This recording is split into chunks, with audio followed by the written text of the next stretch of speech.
Hello, everybody. How are we today? Hope we're doing good. Let me see. Uh, we're gonna be doing some One Piece characters. Well, one or two. I'm not sure. Uh,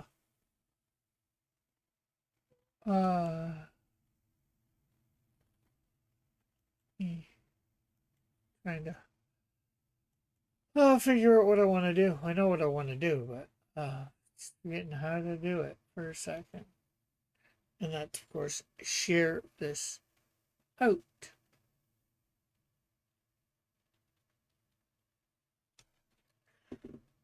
We're just bringing it up. Back end on YouTube.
Okay, there we go.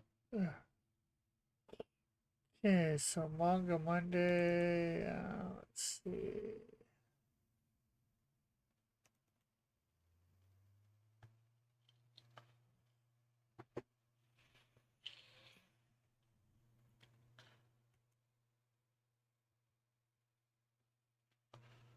Let me put up a couple.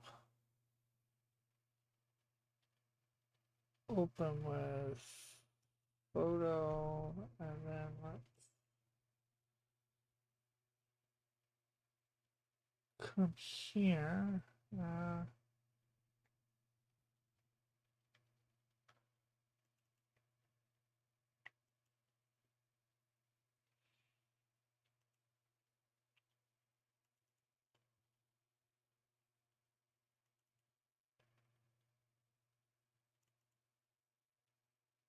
hey, if it's Chozo, how are you?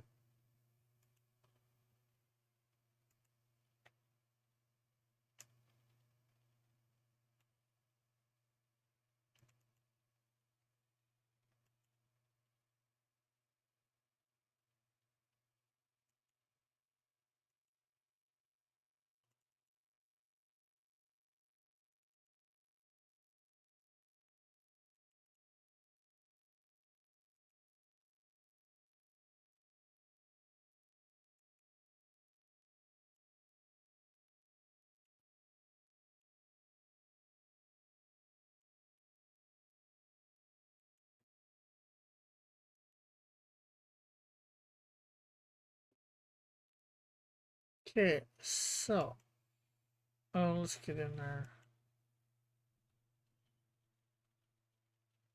on air.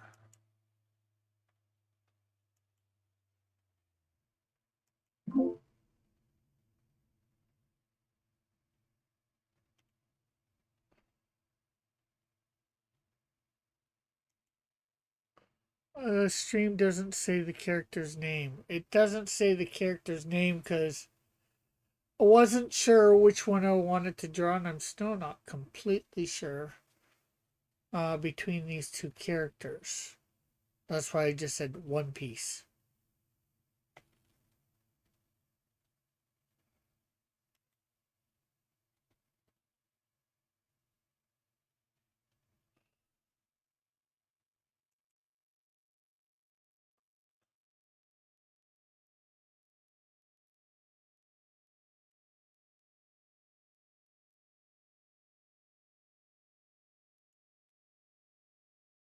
Because they both sort of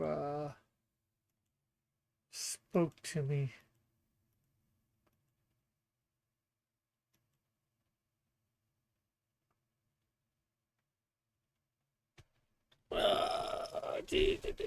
I think I'm gonna do the big guy, the big blue guy.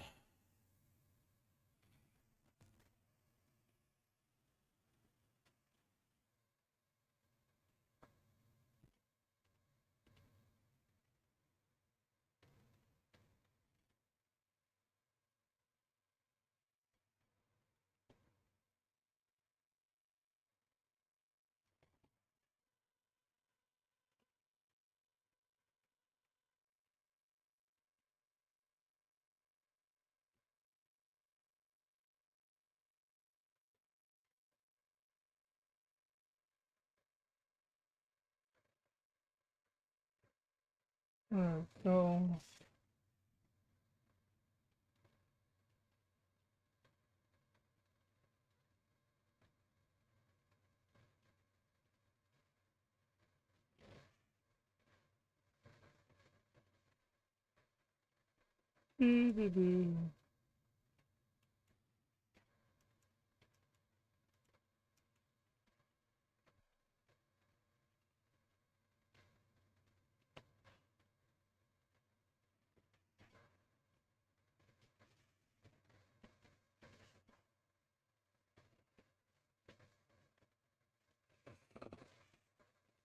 Hey, Rick. hey, oh, I forgot I switched out this the other day, so everybody's hearing. uh, How you doing? Good yourself. Make sure everybody's Oh, hearing. I'm doing fine. What do you got, Frankie and Jinbei on your screen? Well, because I decided I was going to do a One Piece character, but when I was looking, these two sort of spoke to me, if you know what I mean. Mm. And I just wasn't sure which one I was going to do. Um, Have you decided yet? yeah, I decided like about 30 seconds ago, a minute ago. I'm doing Oh, okay. Jimby, the blue guy. And maybe if I have time, I Okay. might end up doing the other guy. Because Jimby, he's a little simpler, so it might give me a little bit more time to Jinbei. do. Jimbe Mm. might give me a little bit more time. Although I think I'm gonna Yeah, make. he's kind of the mentor of the crew. They picked him up a little bit into the series. He was like one of the later people to join the Straw Hats, which is the name of their pirate crew. He is a older, more experienced guy, and they kind of needed like a mentor figure to to get them to move forward, basically. Yeah, but just his size, the blueness, it just seemed a Yeah. little wacky. So Well, that's one of the cool things about One Piece comparatively is that it has a lot of different physical character types. Like everybody looks very, very different from each other. yeah, and then this other guy with the big arms and fists and the skinny little legs, Yeah, yeah, big torso, small lower body, big upper body. yeah. Just Frankie's actually one of the more tragic characters, although there are quite a few tragic characters in their crew. You'd expect, if you're joining up with a rebel pirate crew who not only is rebelling against the government of the world, is also rebelling against other pirates. That you'd probably end up with some people who have tragic backstories. And Frankie, over time, becomes less and less human, to where I think like the only thing of him that's left is his brain stem, right? Like that ends up being like the only original part of him that's still there. But he's a cyborg person who is obviously named inspired after Frankenstein. Oh, okay. I did not know that. You know, I just, I haven't watched One Piece, so I know nothing about it. Oh, I know. So that's why I'm giving you a little brief rundown of these characters. But I just, look, I was about to go look at manga, and I remember that I had drawn some One Piece characters before, and I thought, why not revisit it? You know, um, Yeah. Well, I'm going to tell you too. I don't even know that much about One Piece. I probably know the most out of anybody here currently, but I know even also less. I know even Hafis. less because I never actually watched One Piece. My I've first show though. probably experienced 15% of the story total, Like which is a lot. I remember a long time ago, like a decade ago now. I read synopsis of the first couple arcs, but I never actually Yeah. watched the show. But Like I don't have much of an with interest in watching it. over 1,000 chapters and episodes, 15% means that I've watched over or read over 150 of them. So like that's still a lot. It's just it's an epic. So there's way more of the series that I haven't seen than I've seen. I don't know why. I don't know why it's in Epic. Like I don't get it. because Like it's I've heard gone about on so pirates. long. Yeah, that's it. Now that the epic just kind of refers to the length of it, but Mm, yeah, the like it's been by going on since demand, before I was born. So yeah, by demand it's that long. Like Oda yeah. has had a roadmap forever. He's confirmed long ago what he wanted to be the end. He even said he had like the end in mind when he started working on it with Jump. Because this is like his passion project. He was designing these characters back when he was still in school. Yeah, Oh, And he kept putting more ways of getting there. But it's just like it's not that he doesn't know what the end's going to be. It's just he doesn't know. He never knew how long it was going to take to get to the end because they wanted it to keep going.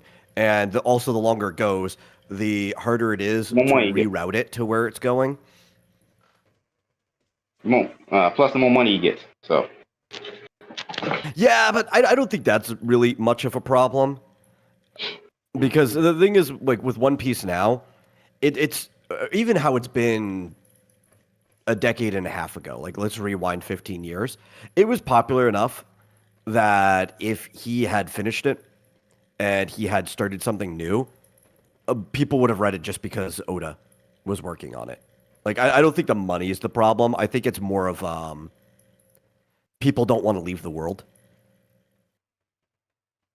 But now Oda, he's been in pretty bad health. There's been so many hiatuses or hiati for One Piece because of his health. Like he's had to like take a 6 month break, or he's had to take a whatever break because you know how the manga industry is in Japan, and also it's not just the way the industry runs; it's the individuals in it because of Japanese culture. And Oda doesn't like pushing certain aspects off onto assistants. Like he insists that he does it himself, which ends up putting even more work onto him. So he'll end up he'll have to take the hiatus. It'll push the series off for 6 months, and then he'll come back. He's getting old. mm, His senpai passed away recently, Toriyama, who was just like a half generation step above him. One of the main reasons he got into manga in the first place. At this point, he's like, I need to finish this epic before I pass away, you know? mhm. And then after that, he can worry about doing like some shorter stories if he wants to still make some stuff while he's alive. But he's got to finish the epic before he passes away. Yeah, exactly. Now, how old is Oda now? I don't know. Let me check. He's only 51, but 51 with the health history that he's had. Okay. That's that's still way younger than my dad. So like Yeah, 20, yeah. like Well, I said my dad's 20 years older than that.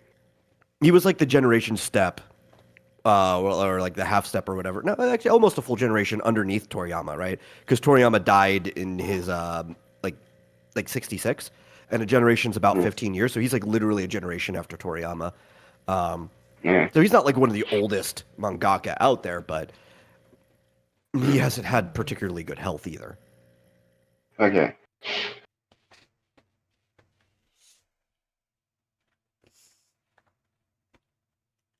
No, I keep putting this off because I'm right now. I was just writing another video for my Alter Couch handle because I had made a video in about a month now, but because of the whole computer issue. But uh, but uh, but I keep putting this off. I was thinking about watching Winx Club. So I've never seen that before. The original. Oh, okay. American Magical Girls. Now I don't know. I don't know what the show's exactly about. I know it's about a bunch of fairies. That's it. That's what it is. It's an American Magical Girl show. Oh, so they fight monsters and stuff. Yeah, and like dark fairies and other things, like they fight a lot of reverse versions of themselves in some ways. Not like No. literally like reverse versions, but like factions that are reverse of them. Oh, yeah. I wouldn't say that I watched it intently.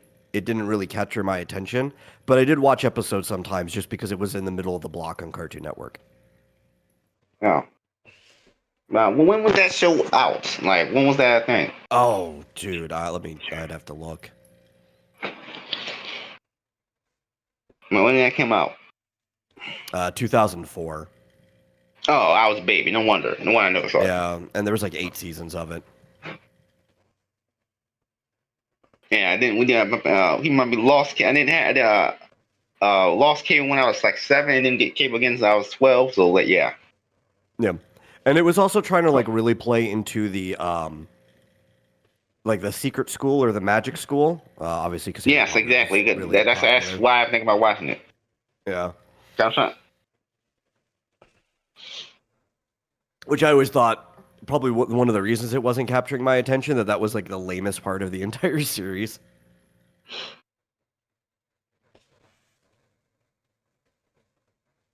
So it's like a school for magic girls, Well, it's like a school for pixies. Yeah. school for fairies, pixie fairies who are who are like magical girls. Has anyone done school like, for magical girls? So for like before that? like Sailor Moon type school, like school for like Sailor Moon I type don't characters. think so. I think that might be the first one I've ever heard of that's done a school for like a magical girl type thing. Mm. But that's also because like the magical girl genre is somewhat of a type of vigilante genre in its core. So deciding to do that in like a schooling format, it'd be the same thing as like doing a superhero school. It's a My Hero subversion of the Academia. genre. Yeah. Yeah, it's a subversion. Which My Hero's not even the first one to ever do that. I mean, My Hero's kind of inspired by X-Men anyway. So Yeah, X-Men's probably the closest to the first thing you'd ever call like a superhero school. Some people would argue whether they're actually superheroes or not, but they're super powered people who go to a school. yeah, because I don't see the X-Men as superheroes because they don't because they're more like a political group who had to have superpowers, and they that's how they're not really they don't really save anyone. They just fight evil mutants because they make mutants as a whole look bad. Sort Yeah, of, but like especially they the do- earlier stuff, they were doing it more for I would say what you would assume is altruistic reasons, because that's the language that Stan would use. Like we have to save these people. He wouldn't use the language of we need to stop these mutants because they're making us look bad. He would use the language of they're putting these people in danger. We need to save these people. Yeah, yes, but that was just the beginning of X-Men. Modern day X-Men is nothing like what Stan Lee wrote. Yeah, so. but if we're talking like the first thing, we need to look at the original version. Yeah. no one cares about the original version of X-Men. When people care about Chris Claremont stuff. Well, most people here would care about the first original. Yeah, but we're not most people. I actually agree with Viz on that. But most people don't care about anything that's before the late '80s of X-Men. Oh yeah, most people don't care about the history of characters. I agree with that. That's just like saying most people don't care. That most people don't care about. Even less about the. People care even less about the OG Daredevil stuff than they do about the OG X-Men. No, I think it's probably about equal. Stuff was, because OG Daredevil stuff is basically just more of him Stan Lee recycling Spider-Man. Yeah, most people don't care about anything that's probably before the 80s, and especially nowadays, they probably don't even care about the 80s or 90s. Most people. Yeah, you have us geeks and nerds that would care about that stuff, but... Personally, I would just reset everything to the Silver Age, right at the end, and we just go back from there.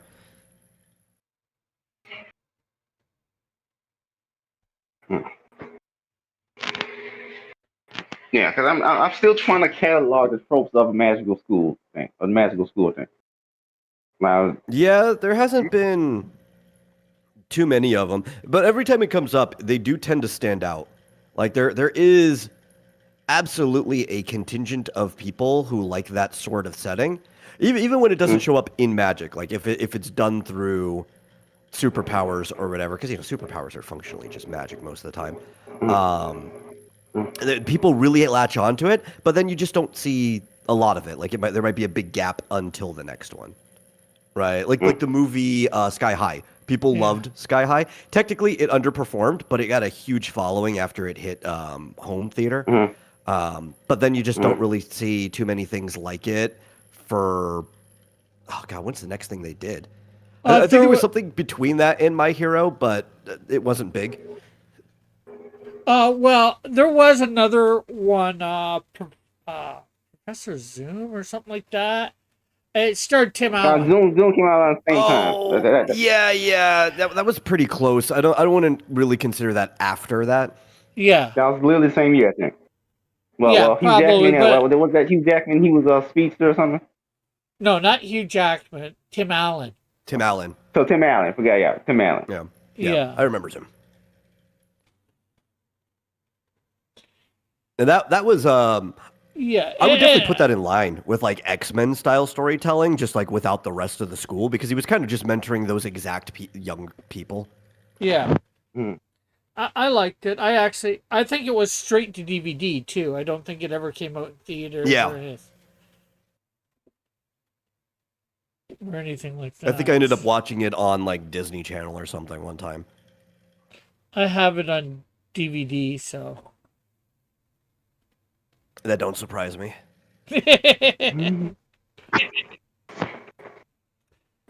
But I also have it's Sky a superhero High. thing. Of course, Rick is gonna buy it. No, there's a superhero thing I encourage him not buy, but I'm not bringing it up. I think I brought it up before.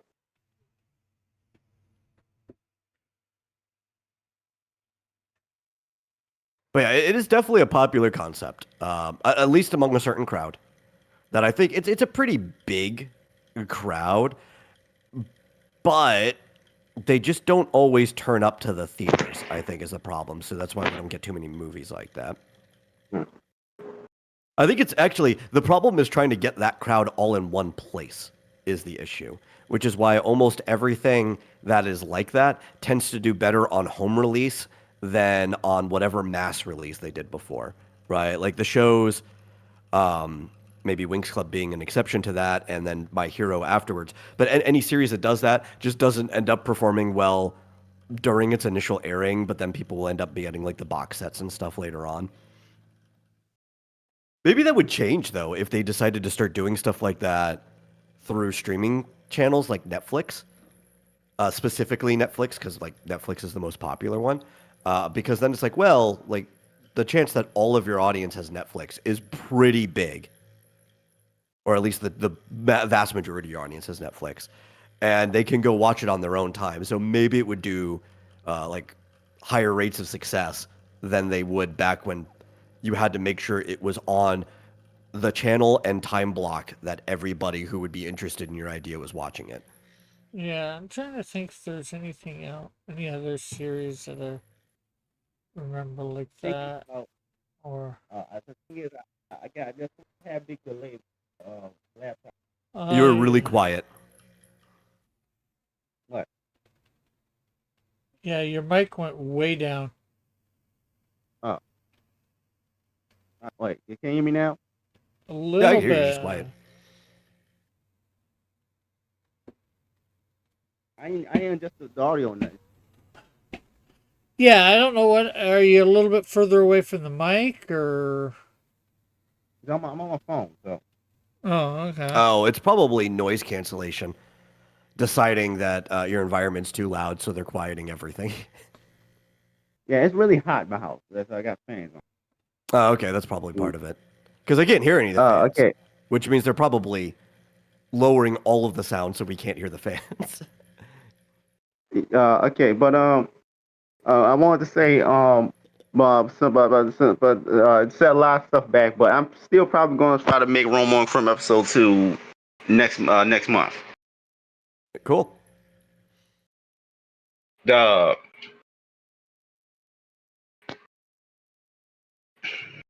I'm not even gonna try to do curls and feathers before that because it would cost way too much money If you say so. for me right now.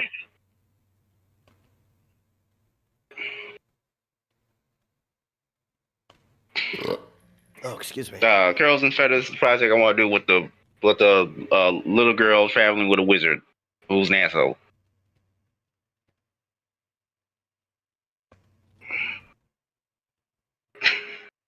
I know that's not gonna be Metal's thing. No, probably not, but Hey, it depends. It depends how you do it. I'm not objectionable to the story type. It's all execution. yeah.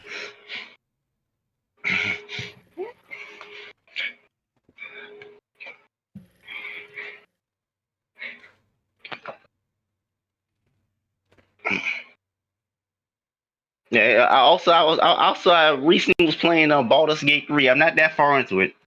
I just met Gale and what's the pale elf's name? I forgot. Asterion. I just met them two guys. Don't ask me. I don't play the game. Why? I just haven't. One of the main reasons is I don't like 5e, and it loosely uses 5e. Mm. I don't even like the change. Like I'm not super big into the world of D&D anyway. Like I'm familiar enough with it because I ran a lot of campaigns back in the day. Yeah, I'm big into the world of D&D. Even the stuff I do like, I don't really like a lot of the stuff they've changed about it since like mostly 4e, but like even further to 5e. What things about the world they changed? I don't get it.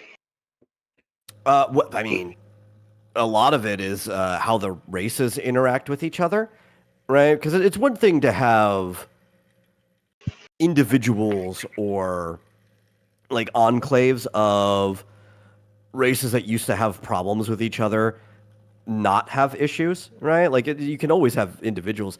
This is the fact that like, and this is actually something that while I liked 3e, started going downhill in 3e. That's when they started doing that. That was the beginning of the end.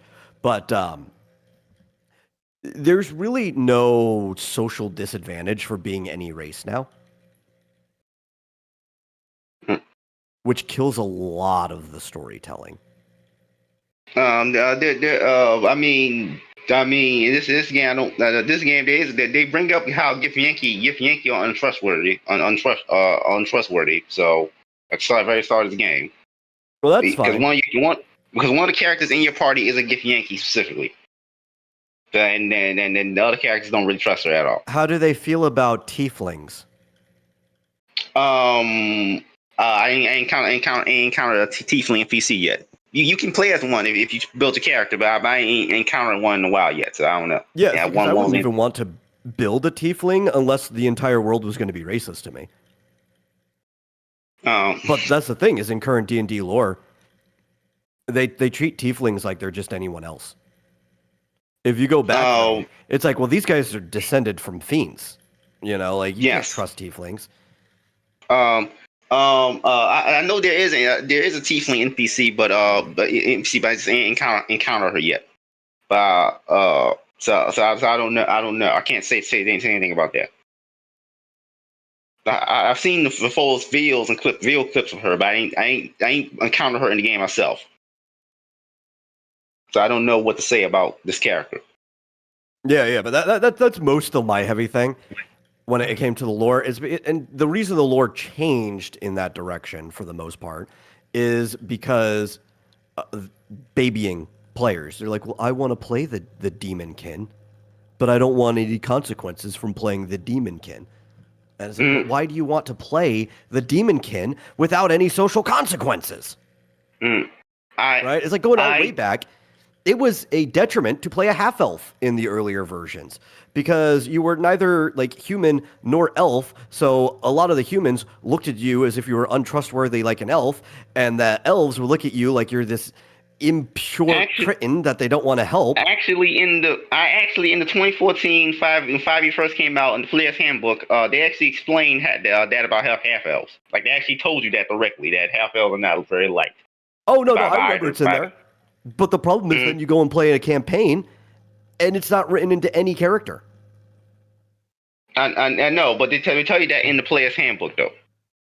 Like, the half elves are not really liked by what I'm saying, though, is in the older versions, if you played a campaign, they would even write like how specific characters would react to specific races because of what they are, right? So like if you were in some human town on the Sword Coast, they would tell you the mayor of this town is not very trustworthy to elves, half-elves, or dwarves or whatever, right?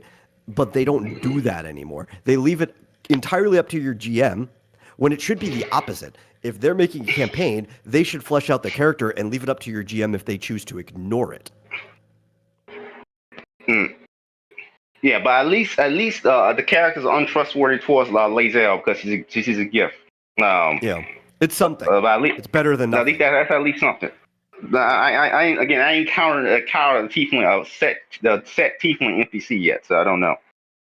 Yeah, but especially like the aspect of role playing, I think like these are more important parts of the lore than any of the other types of world building, because they affect a person's direct play experience. Yeah, I understand. I understand what you're saying, but I just don't know. I just don't know because how they because I'm not that far into the game yet. I still recruiting party members. I just recruited exactly with the first early hours again. Still recruiting party members. Like whatever. I don't even know. But it's just like people should never choose to ignore the social detriment of half elves. Because it's like, if you do, then there's no detriment to half-elves. They're just like a purely positive character. There's no trade-off for picking it.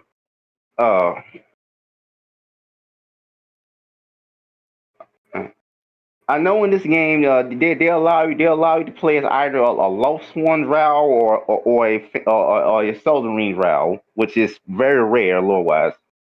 So if you don't know the difference, the Drow and D&D are evil because they worship the demon queen of spiders called Loth.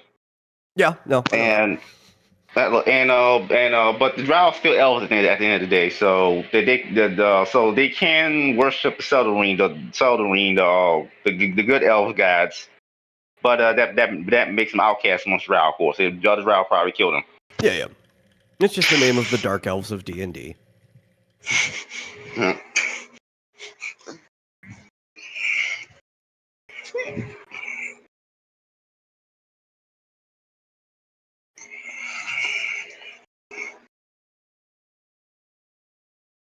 Yeah, I'm a D&D lore guy, so I know a lot of stuff. Yeah, it's also like the other end. I hate the fact this is newer, right? Like But 5e kind of set it up, even though it wasn't there at the beginning. They were planning to do this the whole time. But if you go into like the newer stuff, and I'm glad that they're caving in and calling it 5.5, so that you can separate the two. The evil races don't exist in the newest version of D&D. I know. I know. 5.5. They got rid of alignments. I believe. I was like, oh, at least them evil races don't exist, which makes no sense. Yeah, they got rid of inherent alignments, right? Because there some races, especially the ones you would call evil races, had restrictions on what alignment they could have. They already started that with classes, right? Because back in the day, paladins could Had to be only lawful good. 2 alignments. Lawful good or lawful evil, right? No, it was they had to be good no matter what. It was either lawful or neutral good. They couldn't be chaotic good. They couldn't be anything else. It was either lawful or neutral good. And it was heavily emphasized you play lawful good because that's the point of the paladin.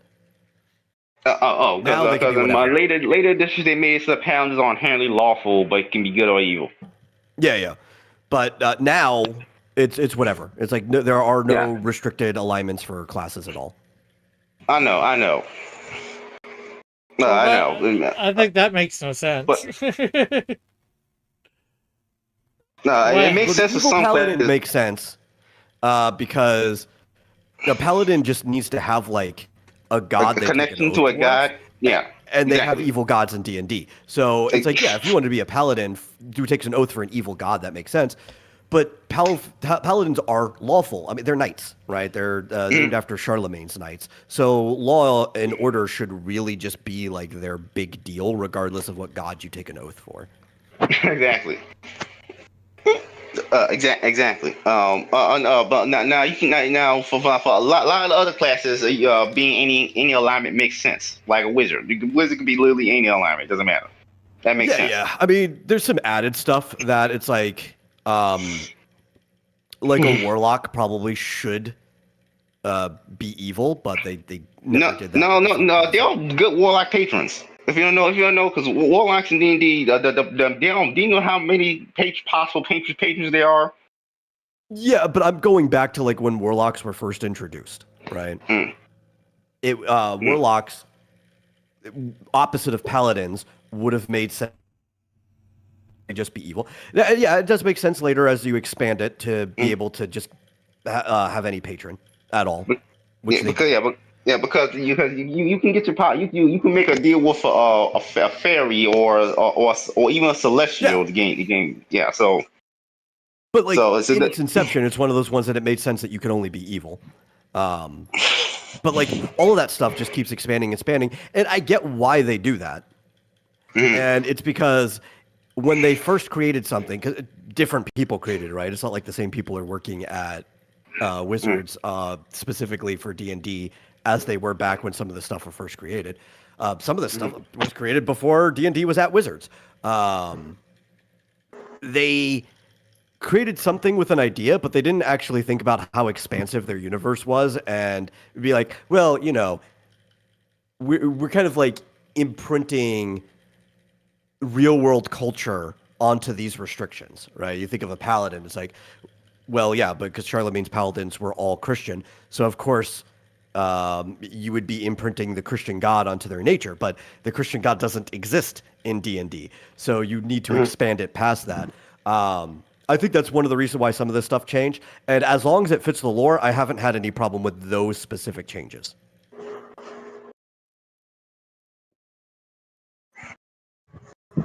Yeah, the warlock's more so an opposite of the cleric rather than opposite of the paladin.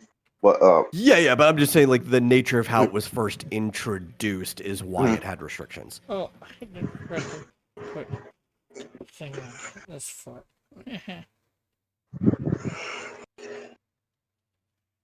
But there were several classes that, like, when they were first introduced, it makes sense that you have some type of restriction on alignment. But now, no classes have any restriction on alignment. Yeah, I know. It makes it makes no sense. No sense. Like a non-lawful paladin makes no sense.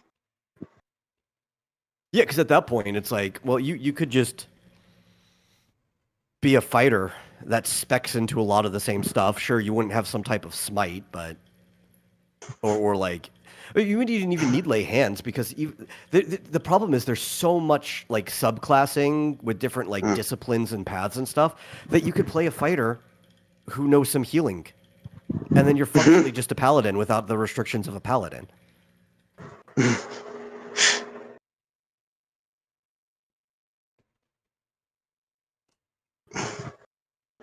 And it's like, I'm fine with systems like that existing, but to a certain point, it stops feeling like D&D. It's like, this is just another game that takes place in the world of D&D. Yeah, I'm a person who does like the world of D&D. I probably know a lot more about the lore of D&D than you do. Probably, because most of mine is just experiential of running games.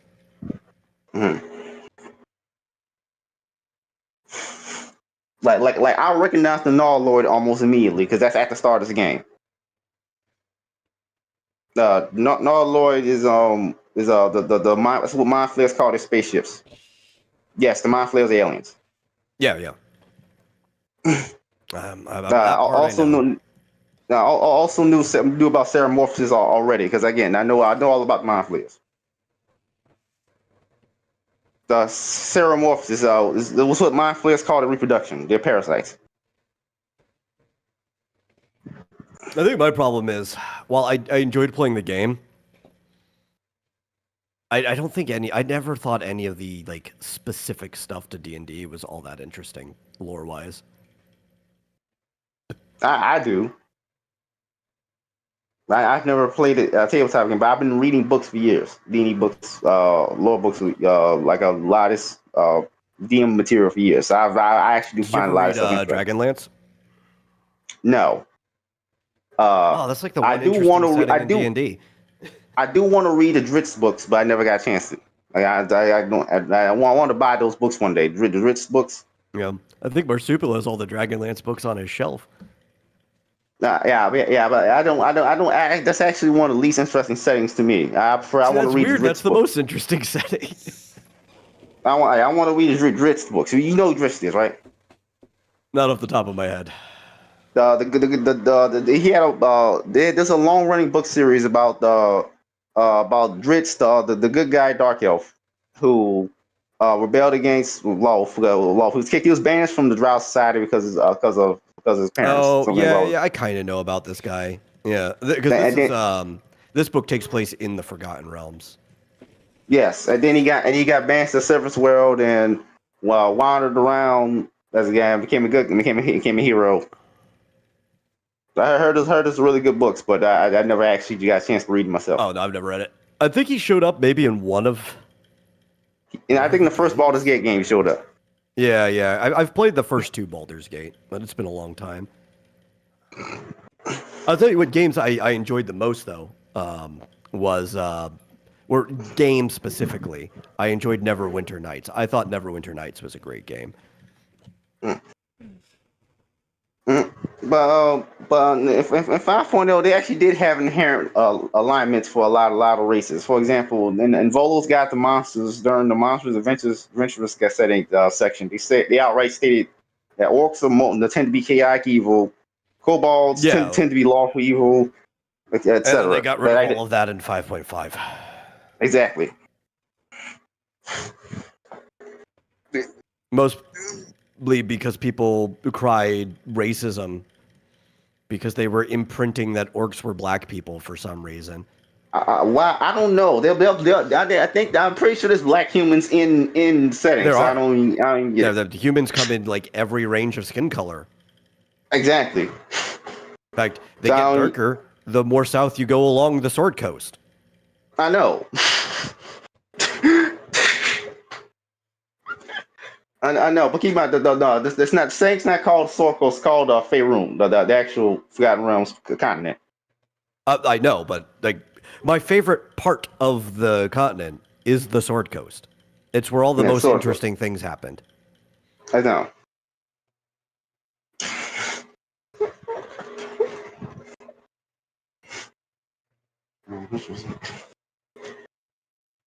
But yeah, they were crying racist, which sounds like they're the racist because they keep thinking that orcs are black people and nobody else does. Well, because I think I know because orcs have nothing to do with black people in universe at all. because their culture's not even don't resemble anything from Africa at all.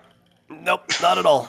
But they were crying my racism, so they're like, okay. Yeah, these people don't actually even read. Probably don't read the D&D lore books. Like their culture has nothing to do with Africans at all. I'm gonna say even worse. These people don't even read the player's manual.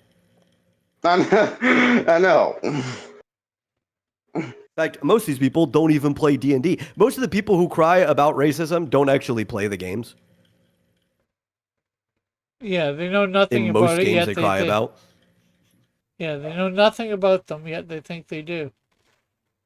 Like, I'm sure there are a group of people who actually play the games and buy the materials that were part of that, but the vast majority of them were, like, side handlers hitching along, Yeah.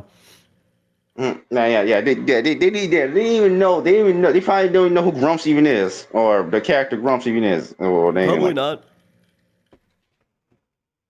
Well, I think I should do another pass on this. Well, it's just the hands that looks pretty good. That looks pretty good, Rick. The hands. I don't know who his character is, but yeah, the hands are the problem, but everything else. Yeah, the hands look weird. But the actual main body actually looks pretty good. What's his character name? What's his character name? Jinbei. Jinbei? Yeah, he's the blue character in my thing there. Okay. If you look on, I'm pretty sure I'm showing it here on Discord. Yeah, he's one of the fishermen. Oh, okay. I know about the fisherman. He's a whale shark. Okay, well, I couldn't really tell.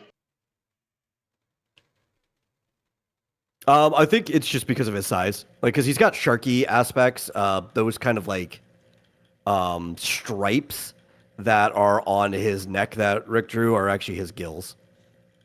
But the thing is, he doesn't have the coloration of a whale shark. Like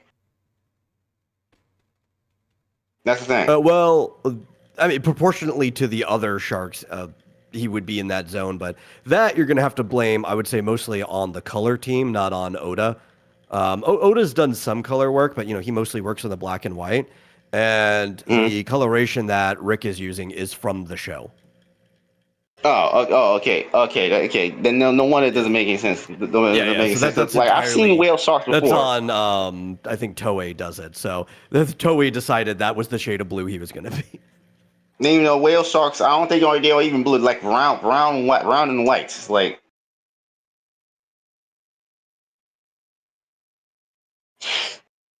Like brown and white, brown on top side, white stripes, and white underneath. Well, they're like white spotted on top. White spot like on top. Polka dots. And polka dots on, yes. White spots, round white spots on top. They white on the bottom. Between brown and gray. There's like a scale that they can be. If they just chose to make him grayer, I think it would probably fit. Especially because you can't really see his backside due to his hair and the clothes that he has. Maybe like if they made him grayer on the back, whiter on the front, but Toei ultimately is the one that decided. So,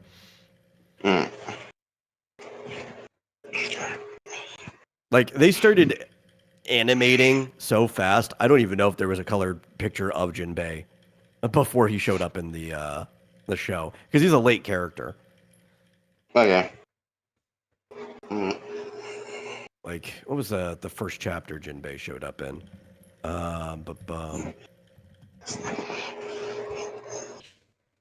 Yeah, 528. He shows up like halfway through the series. Oh, no wonder. Episode 430, which is less than halfway at this point, but yeah. Yeah, but one type of genre of anime I can never get into is mecha. Mecha. Because I would have to sit through like politics, and I'm like, yeah, that is one of the big appeals in general, but there are some little to non-political mecha out there. Yeah, for me Uh, personally, this kind of take mechas. This kind of takes the humanity out of the fight. Like, cause like it's like if you That also just depends on the mecha. I was gonna A lot. suggest. There's not really a lot of political stuff. I'm sure there might be a little bit in it. Robotech, that would be Yeah, mecha, right? Robotech is mecha. Zoids is very non-political. It's kind of just like a competition. That one I think was interesting to a lot of people because I don't normally like a lot of CG in my mecha, but that's not because I think it looks bad on TV. It's more of just it's been infecting the manga, and I'd rather the manga be illustrated instead of just taking like 3D objects and flattening it into an illustration. But by in the way, TV shows, it can look pretty good. In Zoids, the robot animals that they pilot and fight each other with are entirely made of 3D models. so I find it weird that CGI has become the default for all robots in anime. Even if it's not mecha, even if the design is simple. Like for example, Oh this yeah, one shot. Like this is one show I forgot the name. Saying it came out relatively recently. It had it's about a hotel staffed by robots. The main one looks human, therefore it's 2D. But everyone else is CGI. Even though a lot of their designs are freaking simple as all hell. Like you have like one of these robots like a trash can. yeah. It's because the Like Japanese audience just like it. It makes it feel like normal. like But like it doesn't make any the sense. person Like you can blame, one is almost like one is almost like a Dalek or something. Like Ghost in like the Shell started that with the touch like promo. why don't you need to animate simple robots in CGI? Like, It's you not can about easily just need. draw it. It's that they like it. Like that's part of the part where like I disagree with the Japanese audience, but it's not made for me, it's made for them, so I just deal with it. But it's they like it. The main problem with that I had with that show one is that they didn't characterize any of the robots aside from the main character because she looks human, and that's it. Like none of the other robots even do anything, even though they were stuck with the show because humanity has left Earth, stuck with them in this show, in this hotel because humanity has left Earth centuries before the setting, the time the show takes place. So now I'm like, what the? But you don't characterize any of them aside from like the main one. I don't get it. That. It was just kind I of. haven't seen the series. Haven't even heard about it until literally just now, so No, I think I've mentioned it before. So maybe. But I don't remember it, so like you just one of the reasons mecha tends to be heavily political is because mecha tends to be war, which war are inherently because political. Gundam. Well, it's not just Gundam, but Gundam is obviously the biggest mecha franchise. But you also have things like Macross and several other ones where it's like, well, the mechs are designed as like tanks that look like people, right? Like they're war machines. So Mm, because the story is going to be about war, well, war stories are inherently political to the mm. politics of the world. One of the things that I've I liked understand. about that stuff is that it doesn't have external politics, but yeah, that's just the nature of it.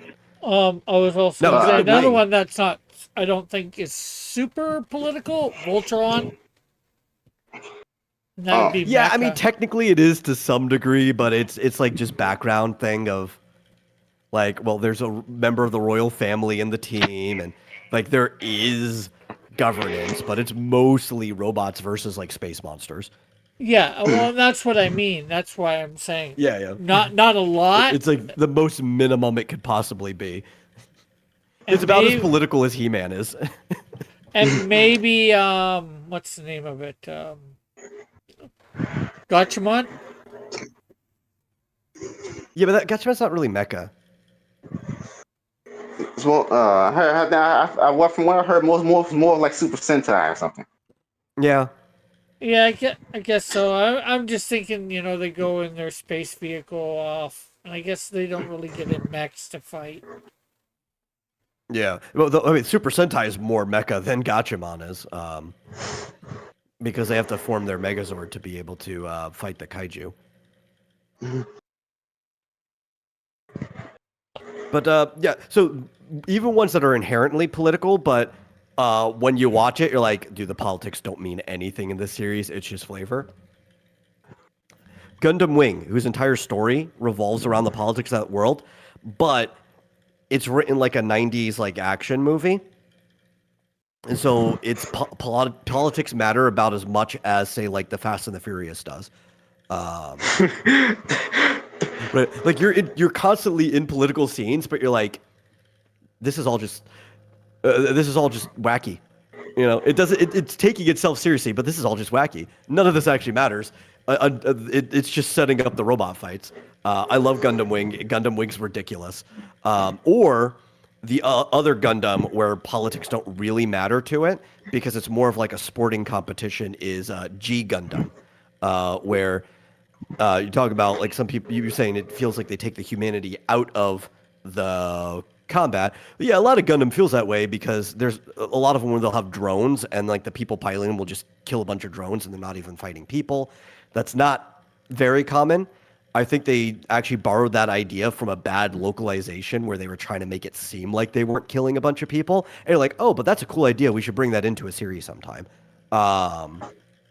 That's one where like the localization influenced later stories. But in G Gundam, it is almost like wrestling, but with robots, like gladiatorial fights, but with like pro wrestling themes to it, where every one of the new nations sends down their representative Gundam to fight in this tournament on the mostly abandoned, there's still societies down there, Earth. And it's just wacky and great the whole time. But by the way, I thought this concept. What if we make a show, maybe make a movie about a guy about some big a hyper advanced jet vehicle race. Well, tech companies compete to see who built the best jets, and Yeah. and was supposed to be dangerous, one of the contestants, the main character, is literally just a crackhead who got pulled off the street to drive these jets so he can get paid so he can buy coke. But then one of the science experiments goes wrong at the company, and it opens up a portal that's to another dimension that sends a Quetzalcoatlus into the present day, and the Quetzalcoatlus starts killing people, and then the main character has to save the day. So I'm following almost everything. I'm just trying to wonder why the main character needed to be a crackhead. I want like is that a good premise for a film? That's what I thought it.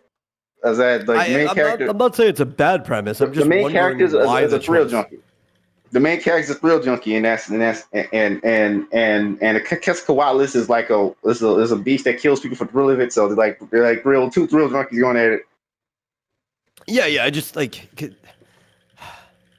a crackhead that you pull off the street is probably not going to be an actual thrill junkie, just like a regular drug junkie.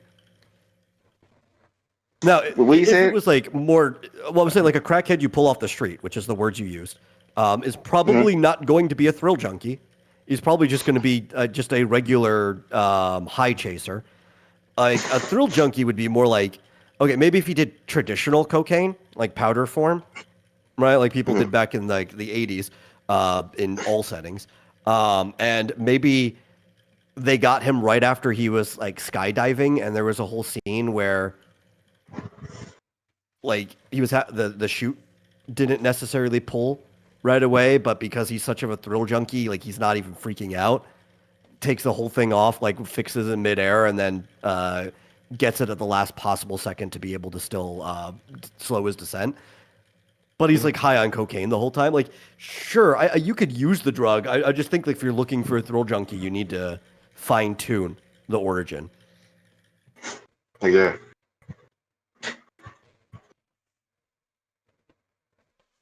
A movie about a guy fighting a Quetzalcoatlus in a jet. What that does sound interesting. I mean, maybe, but the jet would win like right away. Unless like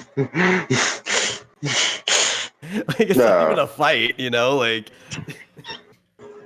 Okay, I think I improved the one hand, and I think I sort of improved the other one. But Both of them are Yeah, my hand's much improved. better. Yeah. Yeah, the hand's much better. what were you saying, Metal? I was just saying both of them are improved. I wouldn't say I'm happy with them, but they're improved. I think the bigger problem is the at this point the right arm and Which the foreshortening or the lack thereof. which one are you thinking? I know you His say right arm on the left side of the page. the one that's in the fist or the other one. The fist. Okay, Rick, do you not know your lefts from your rights? I do, but what it might be for you would differ for me. I just wasn't sure whether we Why would would it be. be? Oh, yeah, it would be flipped on your particular Discord screen, Yeah, but we would be seeing the same thing that like OBS is capturing. yeah. Well, also I'm And I thinking, have both your webcam and the YouTube up. I'm going off of what's on YouTube. and hello, Outcast. And I guess I wasn't thinking whether you're thinking from his perspective or my perspective too. Well, yeah, his left hand, or no, his right hand on the left side of the screen is what I was saying. His right hand on the left side of the screen. Yeah, I tried to. I know I It's was the saying, elbow, which made his arm like super long on one side Yeah, because of the lack of foreshortening. yeah. I did it at first, I think, and then I messed it up.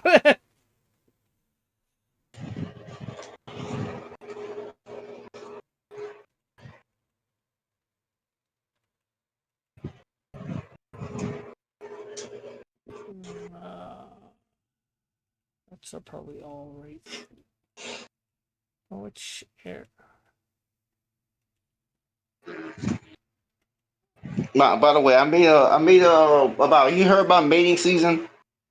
Uh, I I saw you talking about it, so that's probably the most I've heard of it. yeah. And that's Nick Crow's new show, which is not really a new show. It's just more the same. More of Big Mouth is just with animals this time. Okay, good. Well, then I'll completely ignore it.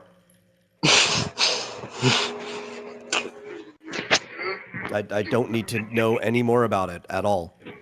Yeah, the only reason why Nick Crow can even make these shows because his dad's rich. I think his dad's like was his dad's I think he owns like a financial advisory firm or something. Yeah, that's Uh, usually how most of this stuff happens. Yeah. so Netflix not even paying him. Big Nick Crow is getting the money from his dad, so he can make all these shows on Netflix. So I was, I kept wondering how did Big Mouth go on that long? Like what the hell? The entire That, entertainment industry runs on nepotism. This has kind of always been the case. If I put that there, would that look better? I would go like maybe a centimeter south on the page.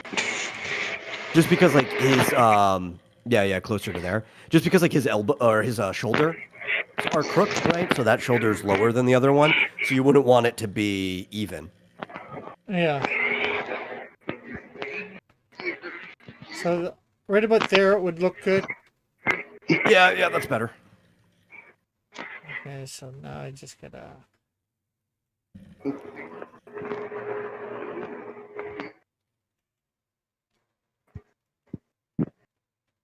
Okay.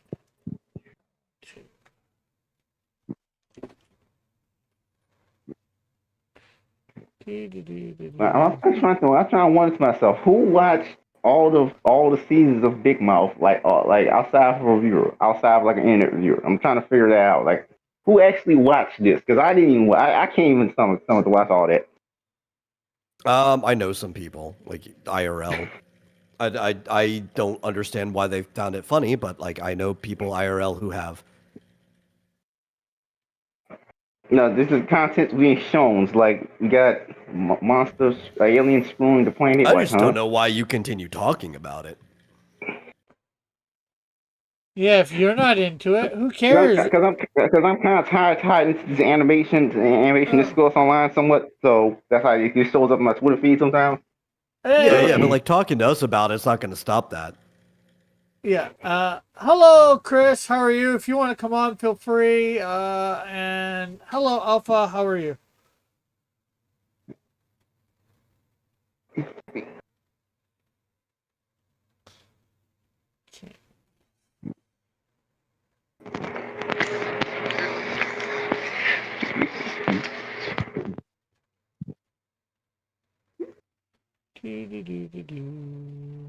Take this. Yes, howdy, howdy.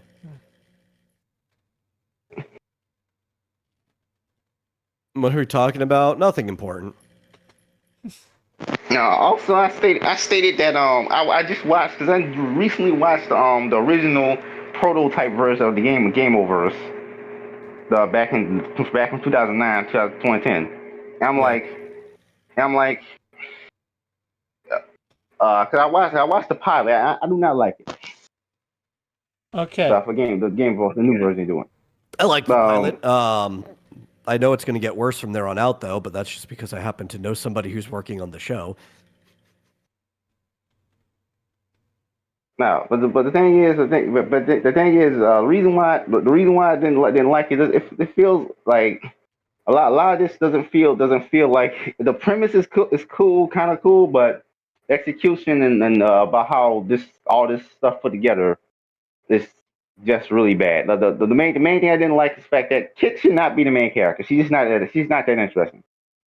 It's funny. It's like Kit's like the only character I like. I think I liked her. I liked Misinformation, and I liked oh my god, what was his name? The actual main villain voiced by Chris Sabat.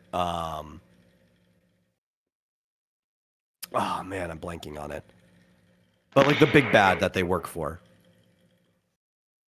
I like those two Horrors in the characters. planet. Yeah. And I just don't Yeah. really. I didn't care for most of the other characters.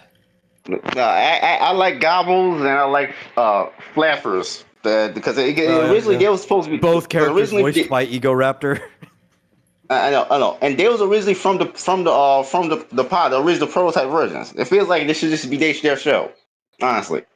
Oh yeah, you know what? I understand why they added somebody else. What?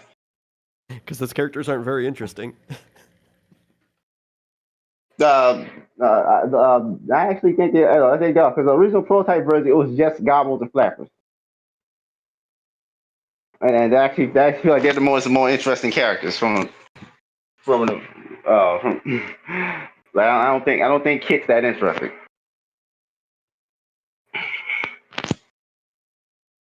Okay, Yeah, there. Kit feels exactly like this. It feels like it's just Ragatha again.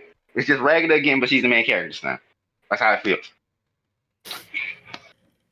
I don't feel that, but if anything, I'd feel like she has more in common with Pomni than Ragatha. But I'm sure you could do this with any character, but given the other ones, like obviously, Flappers and Kit are they're trying to like do the same backstory with both of them, but that's why she feels so attached. I feel like she's just a character that is allowed to emote more. And the creators wanted a little more melodrama. No, but I don't really want the melodrama. That's the thing. I don't really want the melodrama. I just want to see a goofy show with the video game dinosaur, the video game dolphin got to stop the bad guy Well, with it. I know That's Ego kind of what Raptor wants the melodrama.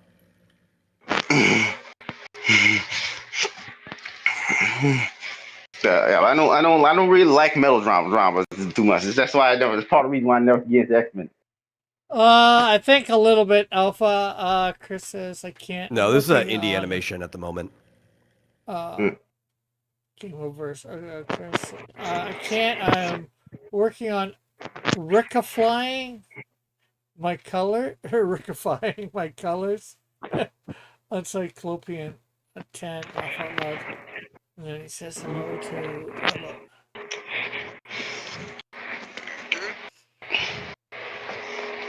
Yeah, Alpha. It's an indie animation that the official pilot just released like a couple days ago.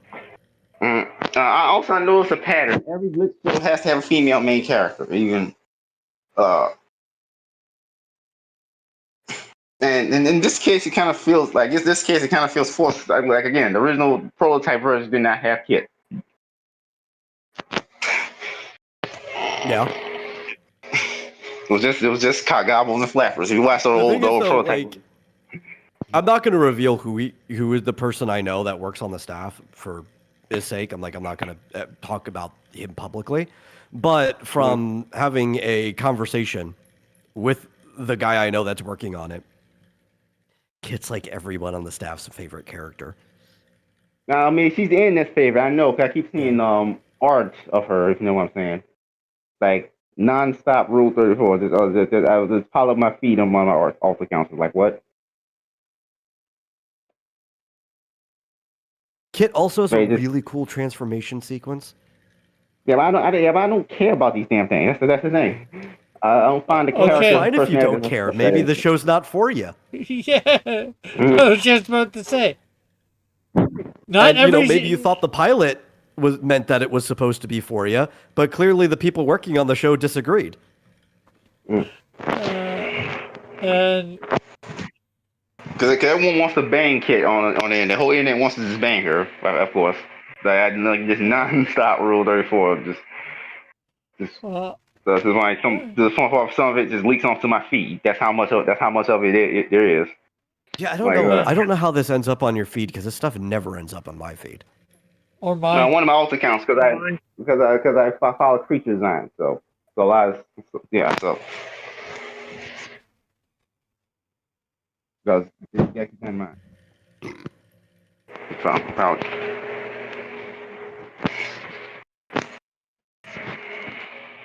Alpha says, I'm as lost as I was when I went to Acon and saw Homestuck cosplay. I do not miss those days.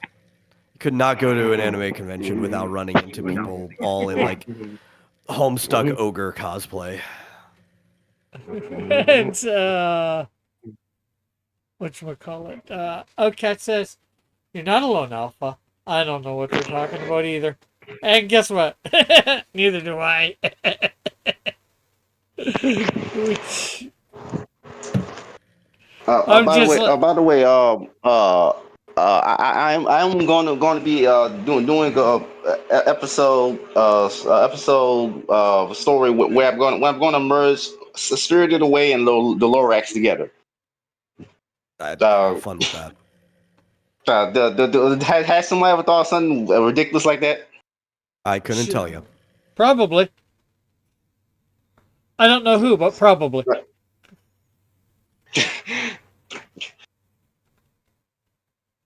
Whether they act, and then whether they acted on it is a totally different thing too.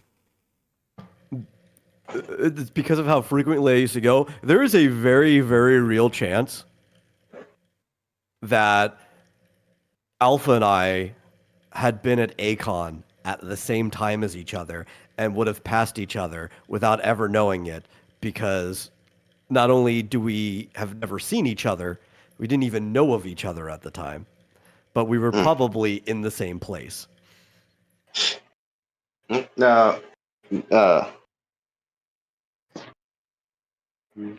do you think of that, Alpha? Looks I see you coloring now. Looks pretty good. Thank you. I think you work best in a less realistic art style, Rick. Oh yeah. That's what everybody always tells him. It's like you should not be trying to do realistic looking humans. I don't think you should probably do something more like Archie comics at the Yeah, that's where I really started out. But I like Archie. I love Archie. And I'm talking about the art style, not talking about like storytelling. Yeah, That's the thing. Yeah. You gotta learn to mix stuff up. Any story in that style, Yeah. Mm-hmm. But you know what? Something. It's all right. That's why I hire artists. Yeah. Right.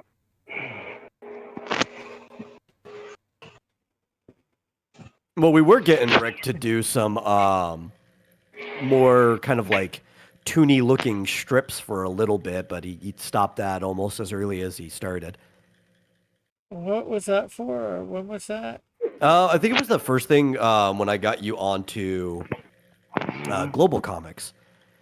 You wanted something for free that you could put up, so you did like a few strips for that, but then you stopped. Oh yeah, I think so.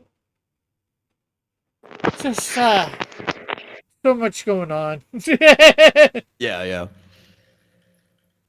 I'd like it was probably some small ones that I wouldn't probably mind doing them again at some point.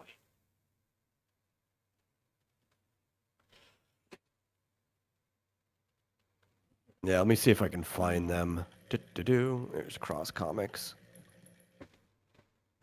I probably even put them. I probably had put them up on what's the name of it first? Webtoons. Maybe yeah, probably Webtoons first. But I found the Global Comics, Cross Comic Shorts. Yeah. Drop it in the chat for people. Yeah, I'm gonna put my Global Comics and my Amazon, which I am now on, people. For those that don't know, Canadian Shield 1 is available on Amazon. Did Amazon bummed me out. I went to go put Realms and Relics on there, and I started working on like fiddling around with the print stuff, but the old bank account information that I had on there wasn't valid anymore, and I tried to change it, but they obviously didn't. Even though I was going to use the direct deposit account and routing links, they obviously did not want me using PayPal. So I changed it, but didn't have anything to change it back. And they're like, "Well, we can't use this." It's like, well, I was thinking now about this. I think about I this. don't How have many? bank information, so I can't upload anything else to Amazon because I don't have a payment information for them to give me money.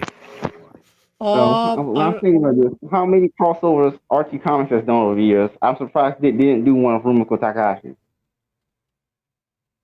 Well, I don't think I'm they not don't. surprised at all. Yeah, like I don't think they've ever done anything with anything anime. A lot of Western comics, yeah, but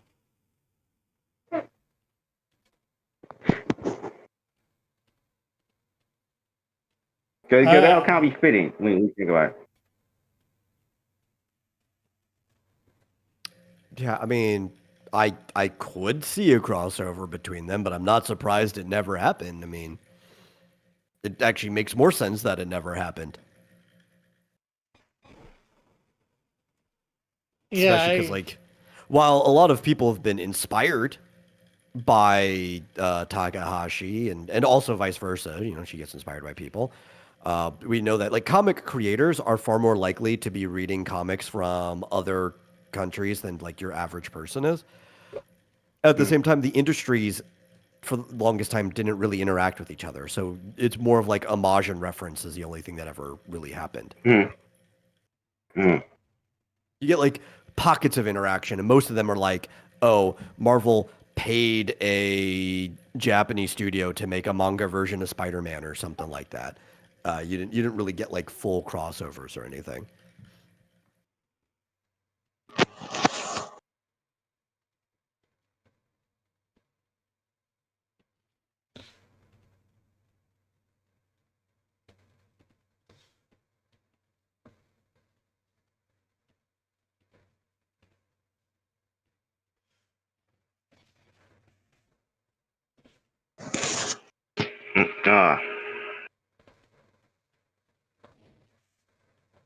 oh yes, and thanks for putting that link in the chat. I don't. Yeah, I'm just sitting here trying to focus on my tabletop stuff and Yeah, that's I was mentioning. making no progress. I actually meant to ask you about that a little earlier when we were talking about the tabletop type stuff. Oh yeah. In D&D, how it was I have coming. made very little progress this last weekend. I was on a roll before it, and maybe later today I'll be on a roll too. But this weekend was like way too busy for me to really focus on it. I'm currently writing how events work. right? Like scenes and stuff like that, turn order. Because obviously you have to do that for all kinds of events that you could run into before you can get to combat, which is a type of event. Yeah. But it will have a countdown system. That's how the like initiative will work. Will be mostly like a countdown system.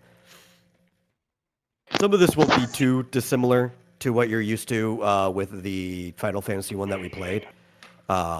Completely different scales of it, and there's going to be the way turns work will be different. But at least the initiative system, it'll make sense to you. Uh-huh. Or I'll be familiar with it, so because the other way will Yeah. probably make sense to me too. Your way of how you do. Yeah.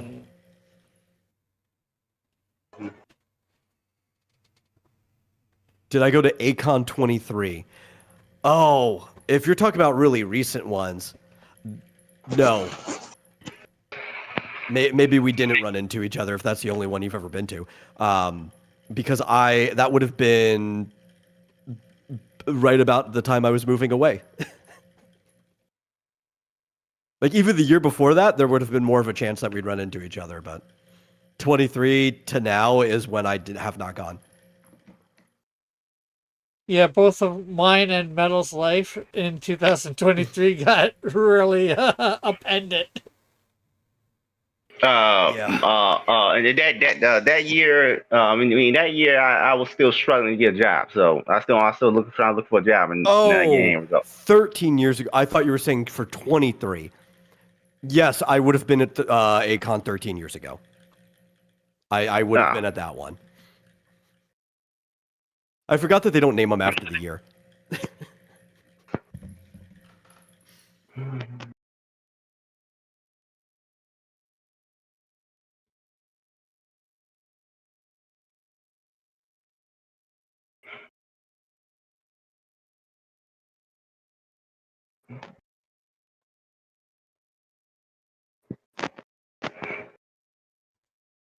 Does it matter what color his quote unquote cape is? I've seen him with a red and black one. Does he have like It's not a cape. Okay. It's a jacket that he wears off his shoulders, boncho style. Okay. You can even see in the one that you have on screen one of the sleeves flipping to the side. Yeah, I saw it for the red one, but then I see this black thing. I wasn't sure whether it was the same thing. So does it matter for the color? I would probably just pair it with whatever reference you're using already. Because I see I see a white one with a white tunic or gi, whatever you want to call it, with the black one, and then there's a red one with a red one. Oh, it would be a kimono, is the word you were looking for. Yeah. But, yeah, I would just pair the one with the color you're already using. Because the thing is, like, when they update the outfits, he updates the full outfit. So it's not like he's going to be using the old one with the new one or vice versa. Oh, I was just thinking, can I pick my own color too? I was not in the cosplay contest. I've never participated in a cosplay contest, I think, at any convention I've ever gone to, even if I went in cosplay. I probably never will. So good for you. Yeah, I actually had a friend I have a friend, I still consider him a friend, who got like the honorable mention or whatever for a cosplay contest. They went up on stage as a joke, and it was just a really funny situation. I remember it was my buddy Dylan Toomey, and I know one of our other friends were there. I just can't remember which one was with him. But they were hanging out backstage at the Screw Attack Gaming convention, and Nervous Nick saw them. He's like, "Are you guys here for the costume contest?" They're like, "I mean, we're not in cosplay."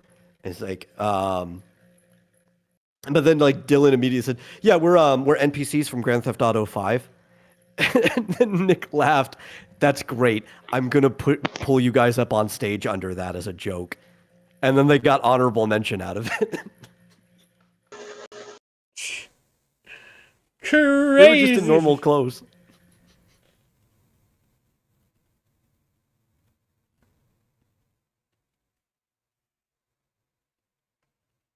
Oh, Alpha, you remember those guys? Yeah, yeah, yeah, yeah, yeah. Yeah, that's my buddy Dylan Toomey. And I'm trying to remember. It was one of my other friends, but I can't remember which one was with them.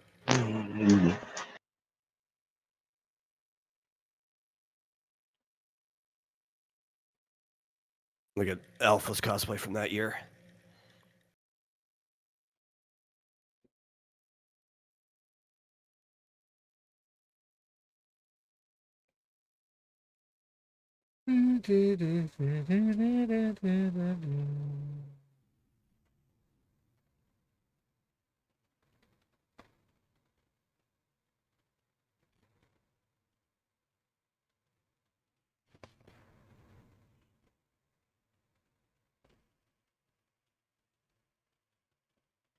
And then he says, "Here's my Ganon costume from SGC."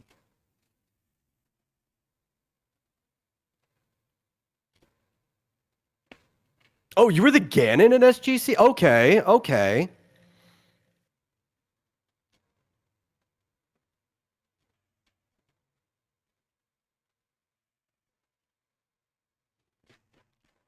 Okay. Yeah, that was the first Screw Attack Gaming Convention I went to was in 2013. I've seen Alpha before. Okay. Screw Attack did gaming conventions? Yeah, the Screw Attack Gaming Convention. I was not cosplaying that year. I was just walking around in normal clothes. It wouldn't be until I think, was it the next year or the year after that I did Captain N? But after that, I was cosplaying Captain N at most of the Screw Attack Gaming conventions. But damn, yeah, even Saber Spark lost the band kick.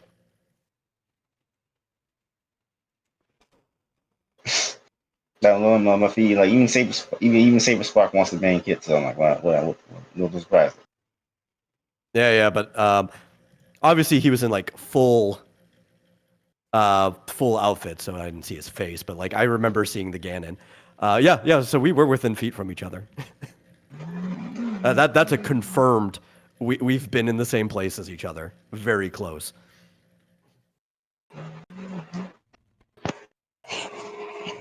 Oh. Gotta really look through that one. Both of those to see him. No, the Ganon's like right up front, so you don't have to really worry about that.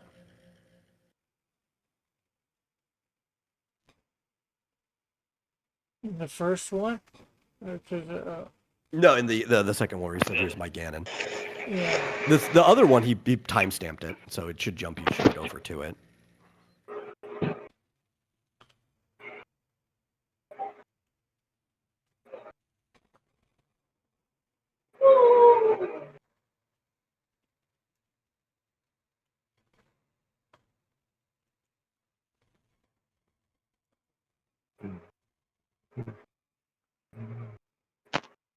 Wow, that again, it looks pretty good. Again, man, makes me wonder why you draw a Canadian shield and what's your in that art style. I'm wondering why. well, first of all, I didn't know because I've always been doing till I started doing some stuff on this channel, the superhero thing. So, although I've drawn Archie before, like probably I started drawing Archie at first when I ever first started drawing. But it's probably the simplicity of these characters that does it for me, because as much as, you know, I like the superhero light style, I'm not good at complexity when it comes to drawing. Rick would probably draw his Exactly. characters better if he did them in the style of Marvel Superhero Squad. Probably, but probably not that deformed, like shortened, but probably like a taller version of that or something. No, if he did like the whole thing, it'd be easy, right? Because he already has like the scale for Canadian Shield. He just basically make him like the Hulk compared to everyone else. Exactly. But like if he did something that looks similar to like Archie or something that he'll probably be much. He'll probably look much better and be more sellable to normal folk. Yeah. Yeah, well, since I basically started, since number one, I haven't really done a lot of the drawing of Canadian Shield in Canadian Shield comics. The only time I Yeah. do it when I feel I have to fix it because somebody, as far as I'm concerned, hasn't done it right. And trying to get them to fix it is like next to impossible.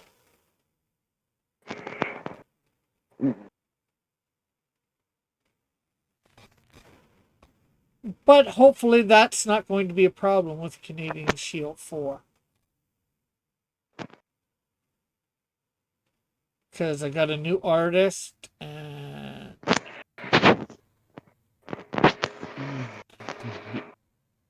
all that.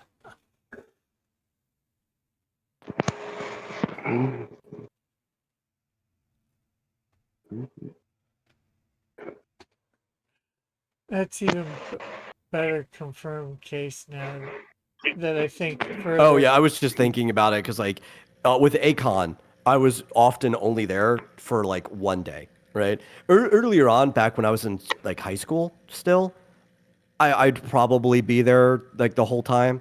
But the further and further it kept going into like Commerce Con type thing, um, I'd be there like one day, see the stuff, and I leave. The Screw Attack Gaming Convention, every single one of them, I was there from start to finish.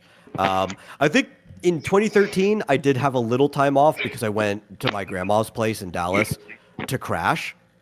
But then I didn't want to miss any of the stuff in the evening or the morning from Saturday to Sunday. So I decided I wasn't even going to crash after that. And I just stayed up the whole time in the arcade. So I probably was only not at the convention for that year for like 6 hours.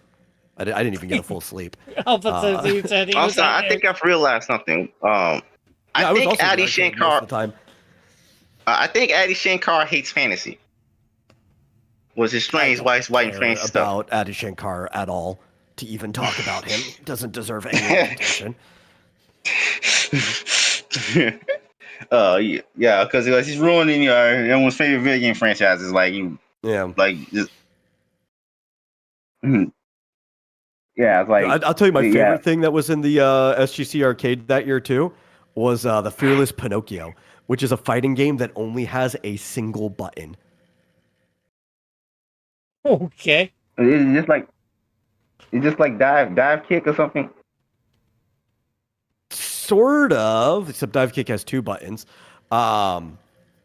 It's all about the pattern in which you hit the buttons, right? So it's like quick presses, gaps between the presses, and you combo.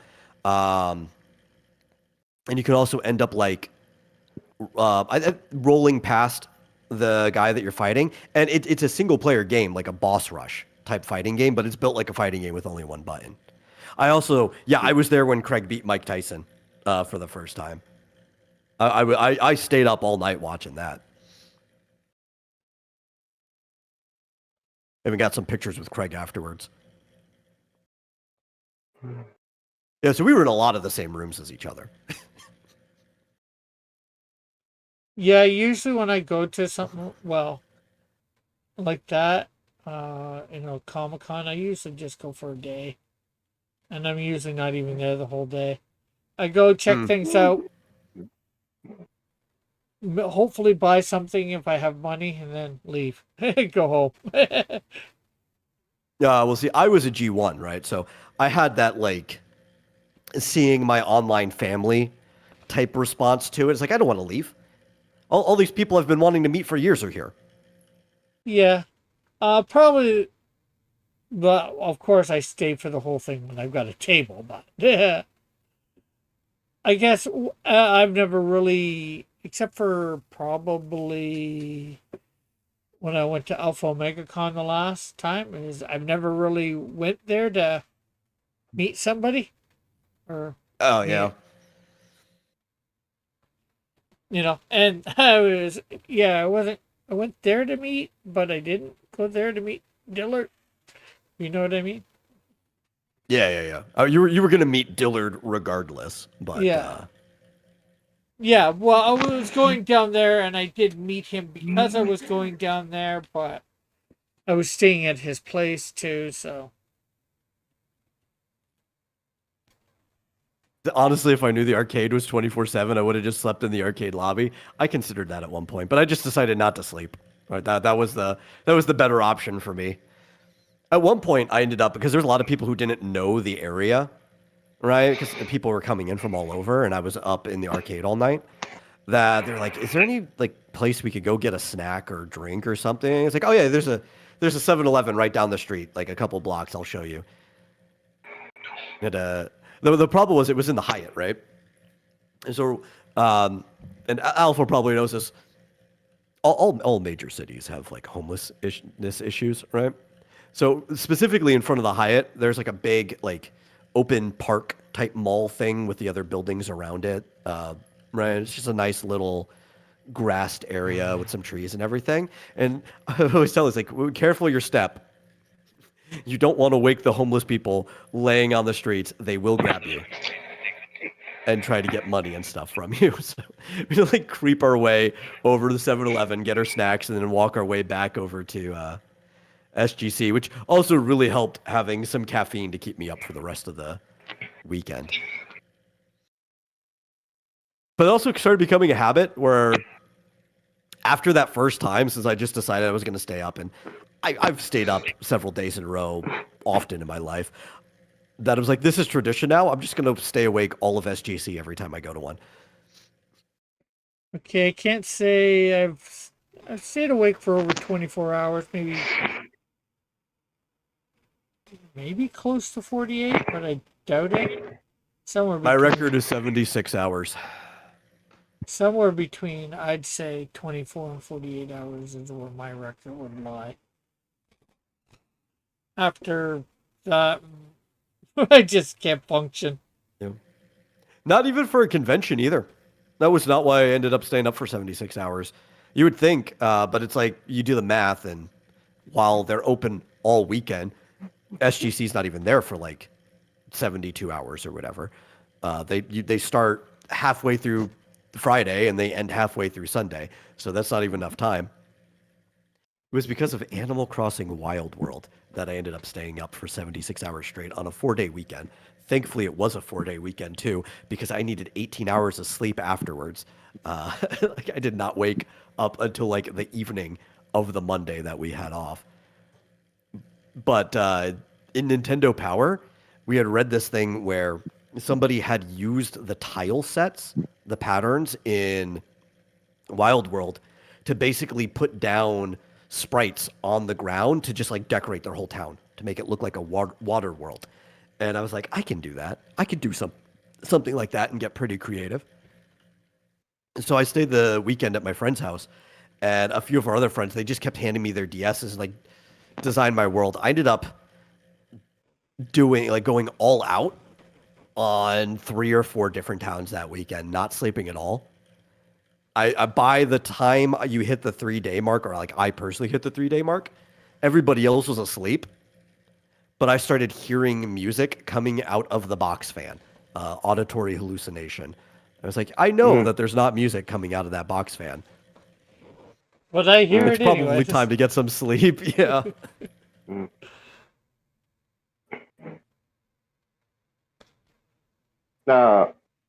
Someone told me, someone suggested I remove the whole hallucination aspect from Goofanoid.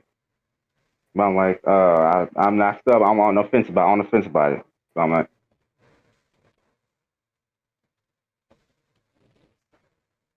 Well, it's ultimately up to you. Alpha says I stayed up getting cosplay ready for his last SGC. His Ganondorf costume had the weekend tickets, but his costume wasn't done, so it didn't get to the hotel until 2 a.m. Then painted the armor in the hotel. Wow. I still find it strange. He missed the prejudging. I still find it strange. Still ain't have had the casting call for Gandalf yet. We don't know who's playing Gandalf. Like, kind of weird. The thing is, we weren't really supposed to know anyone except for Link and Zelda yet. The Sheik kind of just got leaked. Oh.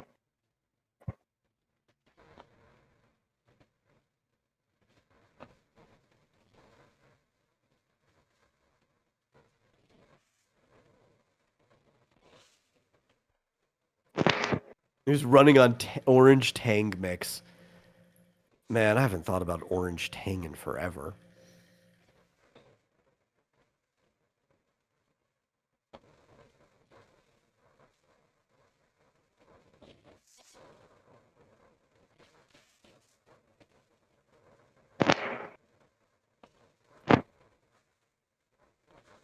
Now you gotta go out and get Orange Tang. Because it's No, tangy. I'm actually not really big on Orange Tang, but I understand why somebody would be. Yeah, like I said, I've never entered a cosplay contest, but I did end up in a contest while in cosplay, which I ended up on Stuttering Craig's game show the year that he did that, purely because I was dressed as Captain N. And Craig is one of the other few people who really like Captain N.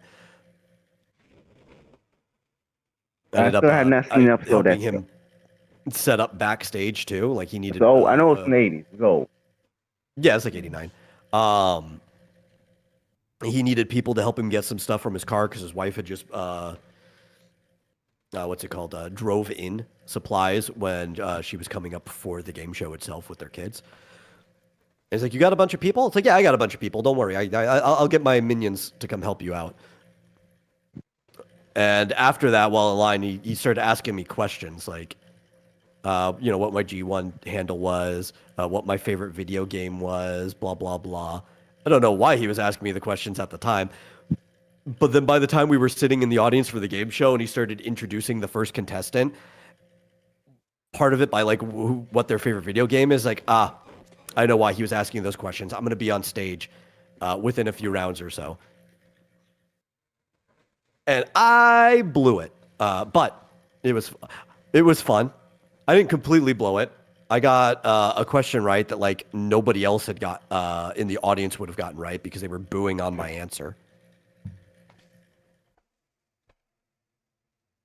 Which that was pretty fun. The game show was basically set up. You had a trivia question into a challenge. And the question I had was, what was the first game that the Konami code was in? And a lot of people were booing when I didn't pick Contra and said Gradius instead. Gradius, yeah, I know. Yeah. I was, yeah. I know that video game franchise. Not because of any of the games themselves, because this Yu-Gi card series, Yu-Gi cards based on Gradius. No, yeah, I know that. I actually used to have the card, like the first one that came out in the was it Gen 1 or 2? It was like really early on that they had it in there. But yeah, like I knew the answer because I used to watch Icons on G4 all the time, and the whole audience was booing me like I had picked the wrong answer. And then Craig was like, that is correct. And then everybody in the audience kind of like shut up immediately. It's like, yeah, shows what you know. Alpha Amit said he was one of the ones booing you. Yeah, I believe it. I think some of the few people who weren't booing me were some of the other employees like at Screw Attack who weren't up on stage, and my personal crew, because they're like, he probably knows this answer, whatever he says is correct. But the thing that deserved to be booed, I was probably running on 60 plus hours of no sleep at that point, since this was the last day and I didn't do any sleep. And I had to do Contra immediately afterwards without putting in the Konami code, so only on the 3 lives. And the last time I had ever played Contra, as we used to play Contra Golf back in the day. It was just like a fun little personal game, me and my friends, where you would see how few shots you can get through Contra, right? Kind of like golf, as few putts or swings as possible. So like being on such little sleep, I started defaulting into my habits instead of playing the game smart and just spamming the gun all the time. And even though he gave me a mulligan, I still just didn't do it. But I got a consolation prize out of it, which was nice. Came up with a bunch of Screw Attack merch. I was just glad to be up on stage, but man, even crazier being that sleep deprived that I remembered the answer to that question.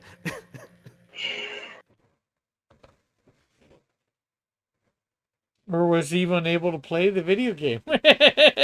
Yeah. It's funny, being that sleep deprived, I probably still played it better than most of the people in the audience would have.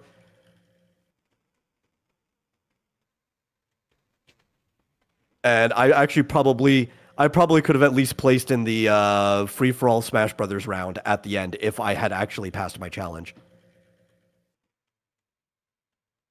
Which the grand prize, I don't even know if I would have wanted anyway. It would have been a cool trip, but I would have had to get like a passport and everything for it. The grand prize was, I think it was like SGC was going to have their own section at like RTX Australia. And you would have gotten a paid trip to RTX Australia. Like, it would have been cool to go to Australia. But that's a lot of work to be able to go to Australia, you know? Like, maybe I was content with my consolation prize anyway. I didn't know what the prize was when I lost. So it's like, obviously, until I found out, I'm kind of bummed. But then afterwards, I'm like, eh.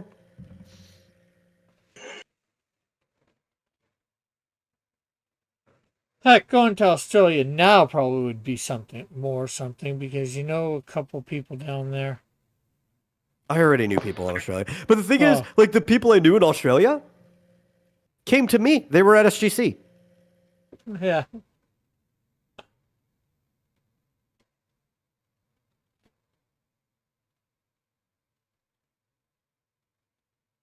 And all kinds of people showed up from around the world to SGC because they were like G1s or whatever. I got a buddy from Germany who showed up, some people from England, like all over. I would bring my 3DS with me.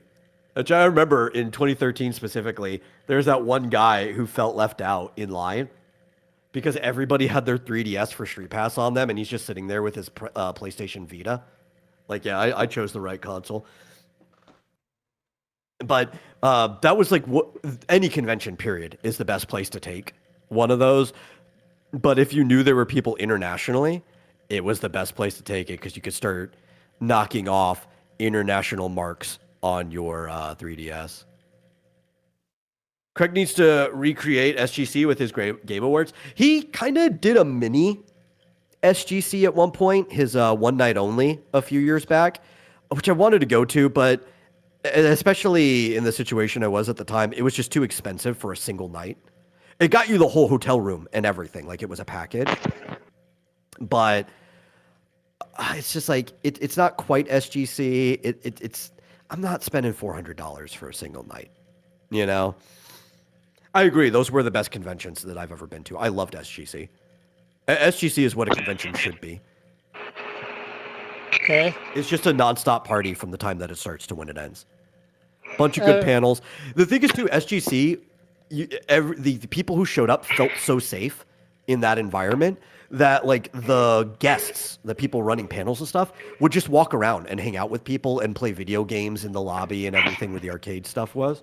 Like, I've played video games with so many, like, internet celebrities and stuff. It was really cool. I wish he had the level of investment to bring back something like SGC. And yeah, his like, what did he call it? The Real Gamer Awards or something? I can't remember what he calls his Game Awards. But that would be the best excuse to do it, right? Like you could have the final day be the actual award show and just be like one long panel. But then you could have like the couple days before it be an actual convention. Yeah, that would be sweet. He needs to build up the demand for it again. And also somebody has to convince him that it's a good idea.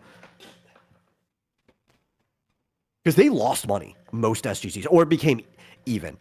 It was either slightly under or they went even until they merged with Rooster Teeth. Once they merged with Rooster Teeth, that was the only time that they came out positive from running convention. But they didn't run a convention to make money. They did it for the community, which overall made them more money. Sometimes you need a loss leader like that, where it's like, well, we're a community-run business, so to make the community happy, that ultimately makes us more money overall, right?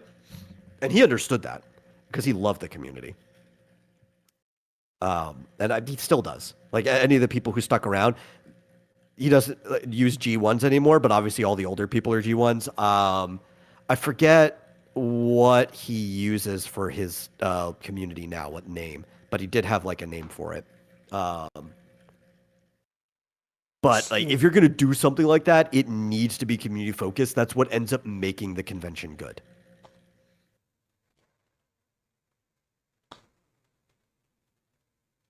If X Dynamis Chaos ever had a following like that, I would totally host a convention like that. Yeah. Like that would be my blueprint for how a convention should be ran. Yeah, I'd like to do a convention here, but, well. You need a following first. That's our problem. Yeah. Well, I'd like to do, like Alpha Omega Canada. Alpha Omega Con Canada. Yeah, you can always do like a mini con, though, like even smaller than that. Like how Matt Reese does his High Plains mini con. Like there are places like if you get enough people together, contact a couple other creators or whatever, you could always start off super small. Yeah. Yeah, I'm just rent out like a single room. Everybody splits the cost on it. Be like, just hang out with some creators and some people looking for new stuff.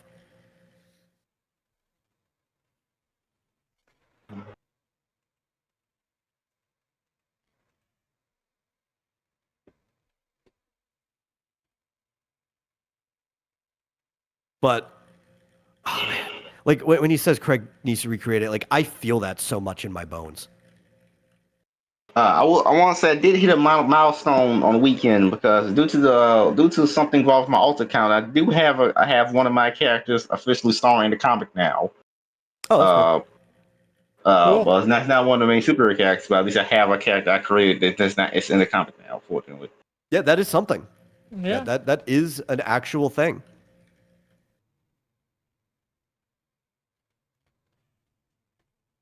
And having like an actual appearance, like an actual title under your belt or whatever, even if it's just your character appearing in it.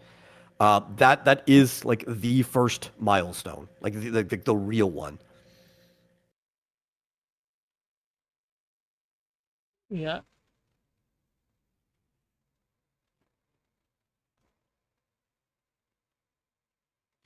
Yeah. But like to continue what I was saying, the reason I feel it in my bones is like that was the best convention I've ever gone to. At least I had the experience, but I feel so bad that other people are deprived of that experience who didn't get to go. Like I wish it was still going so people could experience like a truly good convention like that. Like, cause you could tell other people about it, but it's just like they can't feel it, Yeah, they can't experience it. There's a difference between telling somebody about something and them experiencing it for themselves.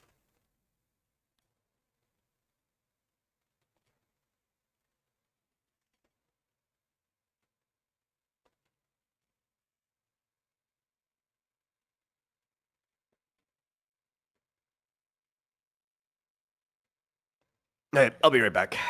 Okay. After these messages, he'll be right back.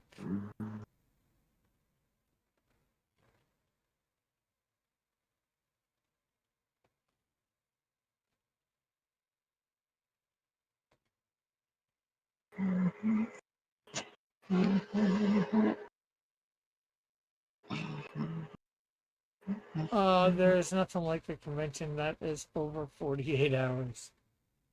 Yeah, well, when I was at Saskatoon Comic Con, not this past time, but in 23, It was a 3-day con, so I wasn't up partying like you guys the whole time. But then again, I had a table there, so.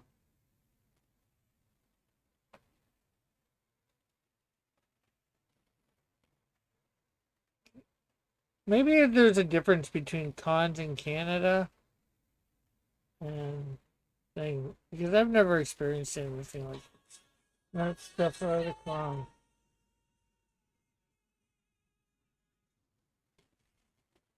Hey, Christian. I'm live. I'm live. No problem.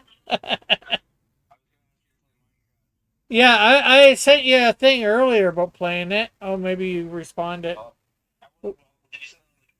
Yeah, through Discord. Yeah, I wanted to ask something, Rick, on stream that that I hadn't asked you before.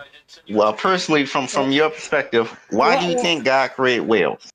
Okay, one sec. Okay, one sec. Fitzjoseph. Okay, later, Christian. Yeah.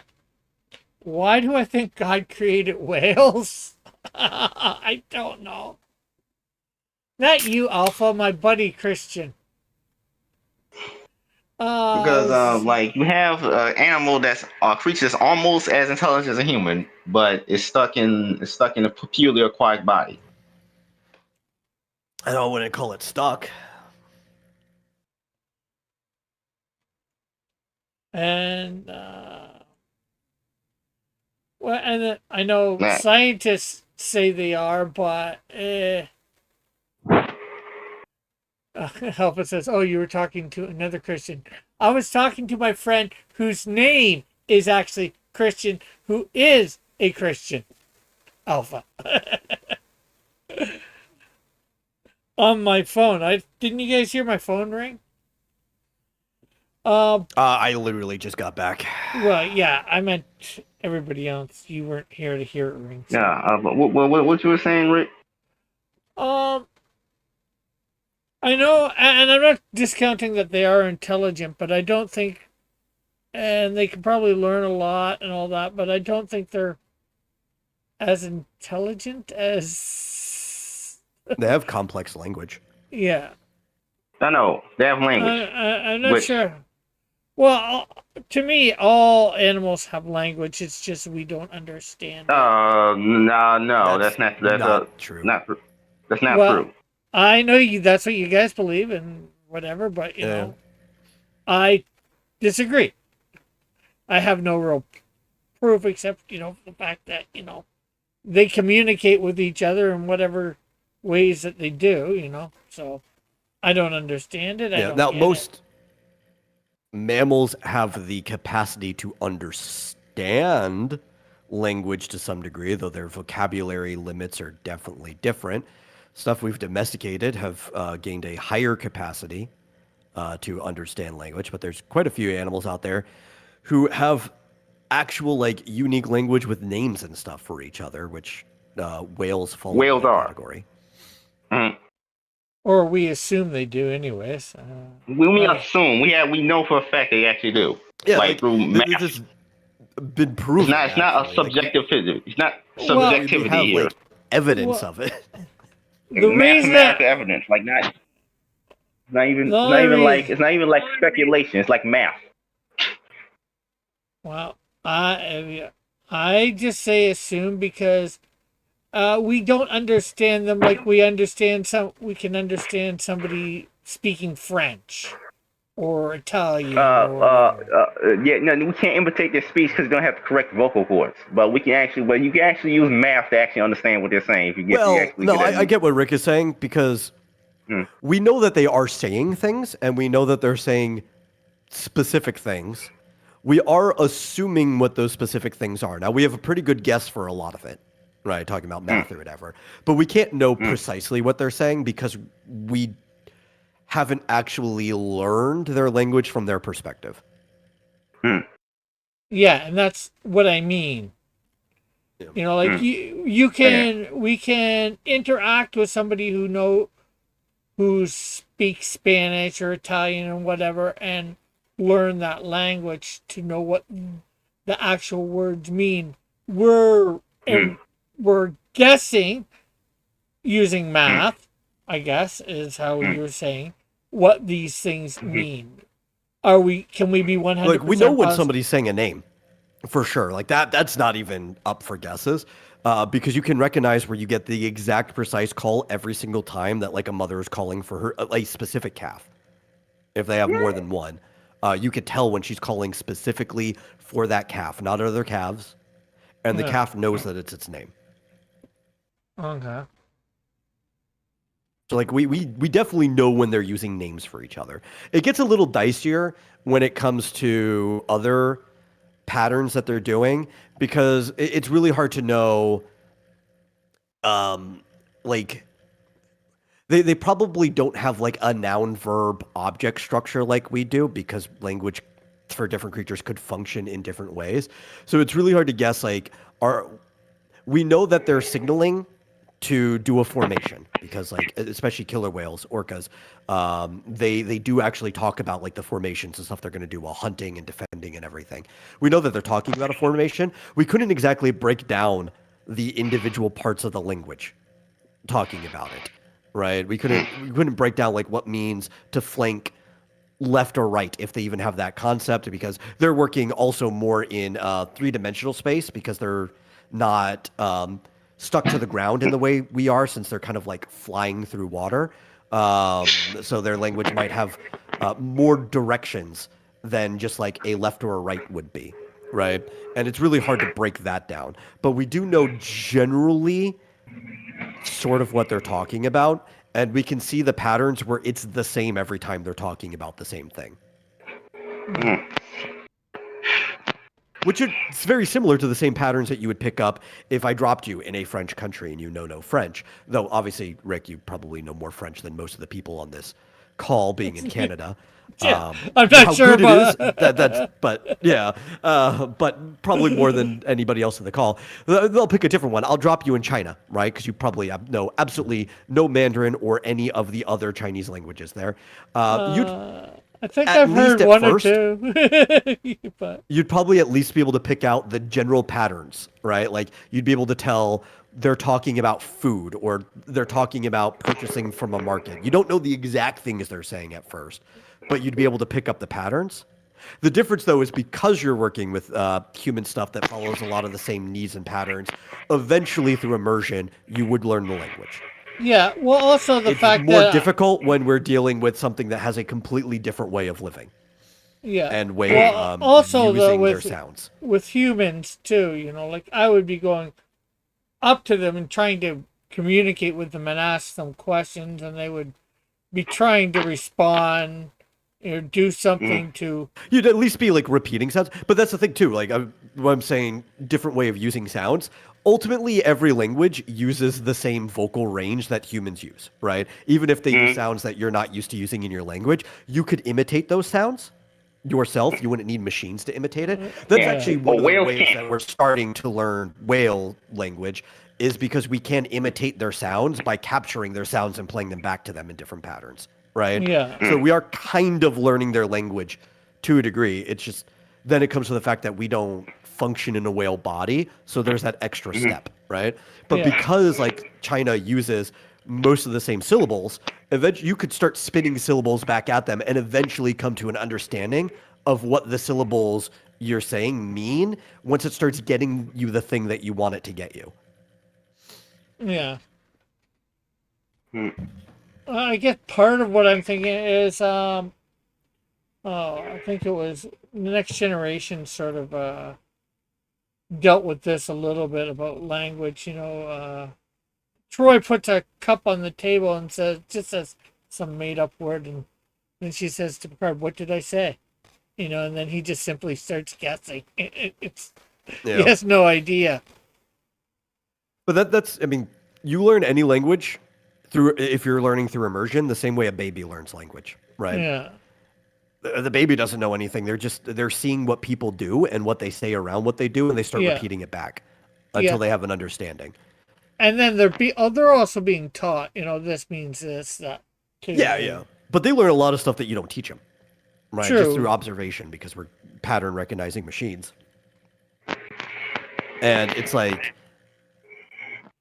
the way the baby learns is once the thing that they repeat back gets them what they want, right? Like a lot of toddlers, or they go through their no phase, right away, because they learn the word no, and they kind of understand what no means. It's like no means decline, right? Like I don't want that thing to happen, or whatever it is. But the problem is they don't have anything else, so they'll start saying to no to things they want, and then they'll be mad when they don't get the thing they want because they say no. So then they start realizing no only means decline, so they have to start learning yes as well.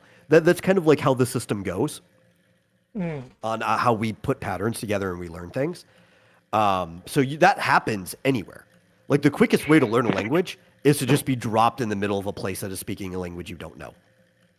Yeah. For like survival's sake, you will start picking up the language.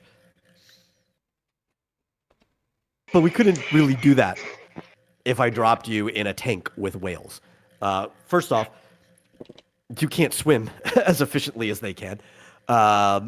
You also can't make sounds underwater because you don't have an organ set up to be able to vibrate sounds underwater to do hums and everything like whales do. So it's like you'd have to rise up to the surface and scream, and that doesn't mean they're necessarily going to hear you anyway. Like we have this huge gap between us and another reasonably intelligent life form on our planet, strictly because we can't communicate. But through technology, we can start to bridge that gap. Yeah, we can come close, I would say, but and yeah, they have language and they have somewhat reasoning ability. I won't deny that. And we're also definitely in the advantage here. Talk about if you want to say which one is more intelligent to some degree. It depends what part of intelligence you favor. We're in the advantage because we can create technology to do this. The whales cannot. I know. We can approach them, right? Yeah, they can't, because they can't master fire or anything like that. So because they live on the water. Yeah, I mean, there could be other ways of creating electricity without needing fire, but it's very unlikely. Like, it's extremely unlikely that's ever going to happen. But because of that, like, they're never going to be in our position where they could create machines to try to understand what humans are saying. And also, the way we speak, it's a lot easier for people to understand what we're saying because they can still hear when they come up to the surface. So they can start understanding at least some of the words that apply to the things they want. You notice this like any other animal. You go to SeaWorld, they can know when it's food time. They can know if you're talking about different types of fish because they're sensitive to know about different types of fish. So they'll start understanding, oh, that word they're using applies to tuna. That word they're using applies to salmon. Like, it's simply like your dog, to a degree, can start understanding human language because they can start associating sounds that come out of your mouth with different things you do. But they can never approach us the same way we can approach them, where we can actually start making speakers that can blast their own sounds back to them and learning responses like, oh, because when we do this, they do that. We kind of know what this pattern of sounds means. That's how we study birds in like the rainforest too, is by blasting their calls back to them. We're blasting stuff and they're responding to that stuff. So like you said, they have a language. There's do certain recognition. But we also know that all birds don't have sophisticated languages, right? Yeah. Some do, some don't. Most don't. Yeah. Now, when I say everything has language, I'm not saying it's sophisticated. I'm just saying, you know. Well, there's some things that don't even have a like simple or non-sophisticated language. There's a lot of creatures that they basically communicate through gestures and emotion, and I mean, you could say body language. But body language is not what anybody actually means by language. It's a addition on top of verbal language. Or anything, it's pre-language, right? It's how things talked about before they have any form of language. But there's a lot of creatures out there that their entire way of communicating is just gesturing. Yeah. Well, they say human stuff is like, communication is what, 90% not verbal, or well, maybe not verbal, but not about what you saying? I think you know what I mean. Yeah, I mean, saying nonverbal is fine because technically, even though we use tone in our verbiage, there's a lot of language that uses tone a lot. Tone is considered like a nonverbal part of language, right? Like Yeah. the actual like emotion that you're expressing when you say something is not considered part of the verbal part, because we could actually write down verbiage, and you don't actually know how somebody intends to say it until they say it out loud, right? But yeah, your body language, your gesturing, facial language, all of that stuff is part of communication as well. It's also why communication is so hard online. I also want to stay. I also want to stay. If I have a planned villain for my superhero universe, who is a cybernetic dolphin that walks on land. So, that's okay. So is that concept how often is that concept been done before? Like, I don't know why you're asking this question. I always ask how often this concept has been done before because I'm surprised. Well, a lot of people somebody else hasn't really done this. The closest thing I can think, and the cybernetics were not involved, was there was an episode of The Simpsons where the dolphins came on land and took over Springfield.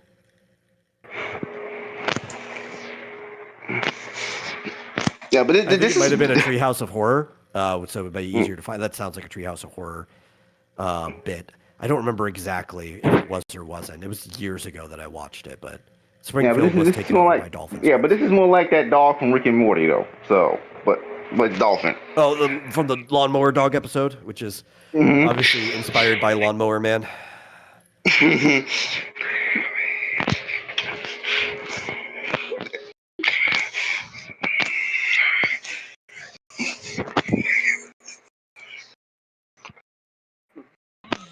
Dolphins are awful, by the way.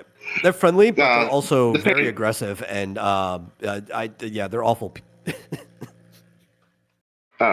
Depends. No, depends on the individual dolphin. But a lot of individual personalities, but many dolphins are just awful. I know. They do prefer humans to most other sea creatures, though. So, like, while they will mess, like orcas are the same way, but like that they're part of the same general group of whales. No, they're still dolphins. Yeah. They prefer humans to most other sea life. So if a human was in trouble, they would attack like the shark or whatever else out there to help the human. But also they like messing with humans too. Probably because they recognize us as an intelligent creature. So they're like, it's fun to mess with us. Like I heard also, they have fun messing with things in the ocean that are far less intelligent anyway. They're kind of. I know. Like I heard orcas play pranks on people, but pretending to be sharks at first. And then I didn't feel it's not shark, it's actually an orca. They also they know he's a scared shark. I know. Because I think it's funny. Orcas have culture. There's like a whole trend of like a megapod, which there's many pods, but they're like an ethnicity of orcas. They're a larger lineage that branched out. That one of them started wearing like a fish on their head, like a hat, and then all of them started wearing their a fish on their head like a hat. Yeah. Yeah, salmon hats. Yeah, and like they have culture. They do stuff like that. Most of it's not recognizable to us because we don't understand the more subtle things they're doing. But then they do something like that, and we see it, and you're like, that is very similar behavior to stuff we do on land. They have trends. And we also, you can see their culture in other ways because not only do pods have different language from each other if they're from like different parts of the sea, but they will also do things culturally different from each other if they're from different parts of the seas too. But I asked Rick, like, why don't think they're the smartest thing in the sea, though. But I asked Rick, why does he think God created whales? Be creative. I know, but why? Why? Like, what is the reason? Like, why do you think he created whales? Like, the specific for Rick, because Rick has a weird way of looking at the world. Look at the world. I wouldn't say his way is weird, because a lot of people look at it the same way he does. Yeah, blah blah blah. Like, why? Like, why do you think he created whales? try and ask that question and get in the mind of God like that, I think it's next to impossible. It's like, why did he create a bee? Why did he create a duck-billed platypus? Why do mosquitoes exist?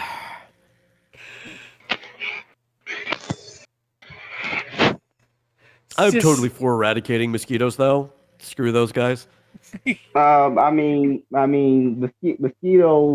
to pollinate certain plants. So, male mosquitoes suck blood. That's fruit. They're unnecessary. So, if they disappeared, it'd be fine. I don't know. I don't like messing with nature because, dragonflies eat mosquitoes. What are dragonflies gonna do? Dragonflies eat a lot of things that aren't mosquitoes, too.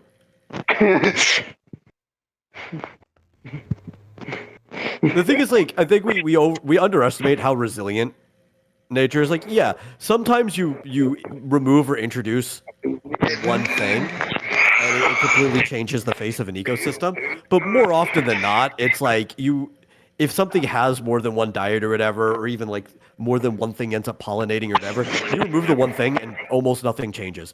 One of the things that were struggling because they were competing with the other thing just ends up starting to do better and filling in the gap because there's now more resources for them. Okay, I think that's fully colored. Colored. What do you think? Yep. I am pro-genocide of mosquitoes. You can quote me on that. And if something else is probably going to replace them as the blood-sucking niche. You don't need a blood-sucking. I mean, already there's plenty. There's fleas and there's ticks. There's all kinds of stuff. You don't actually need anything in that. I won't be surprised if something else just immediately takes their place. I think it's fine enough. Yeah, I wouldn't be sad if they all disappeared either, but I doubt that's going to happen because, there's so many of them. There's more mosquitoes on this planet than there are humans. Yeah, but we're also really, really good at eradicating pests if we want to. Yeah, we've done it to so many things.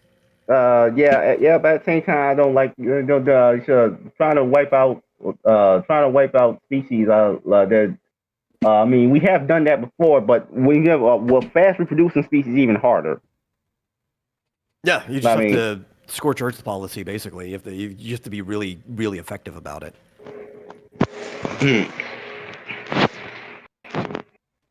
So, like I said, there is Jinbei colored. Jinbei, yeah. So that took the whole time plus a little bit, but I think it turned out. I would definitely say it is one of the better ones you've done on your Monday show since you've been doing manga characters. Thank you. I might actually do next week. I might do the other guy, Frankie. Yeah, Frankie's cool.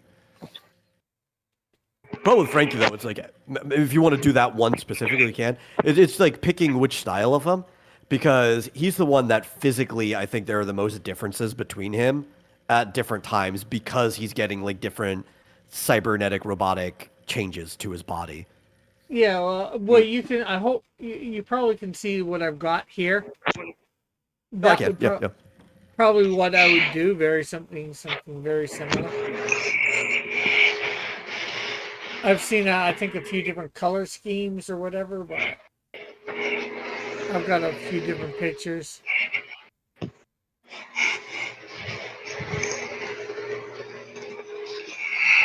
Yeah. He's one of the cooler characters on their crew, too. Frankie or Jinbei? Or both? Oh, Jinbei's cool, but Frankie. Iron Man Frankie. He's their shipwright.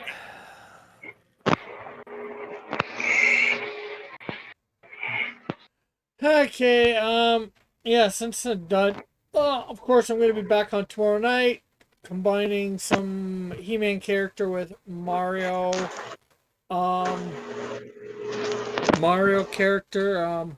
forget who I did last week. I think I did, was it do the hero or villain last week?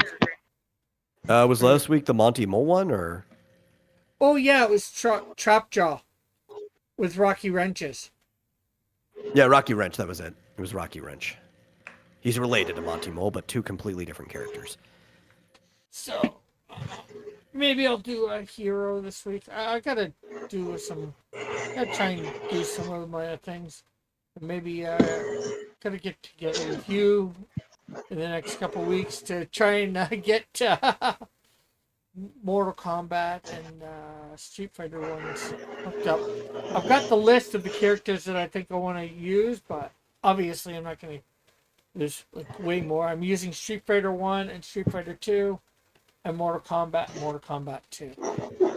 Yeah.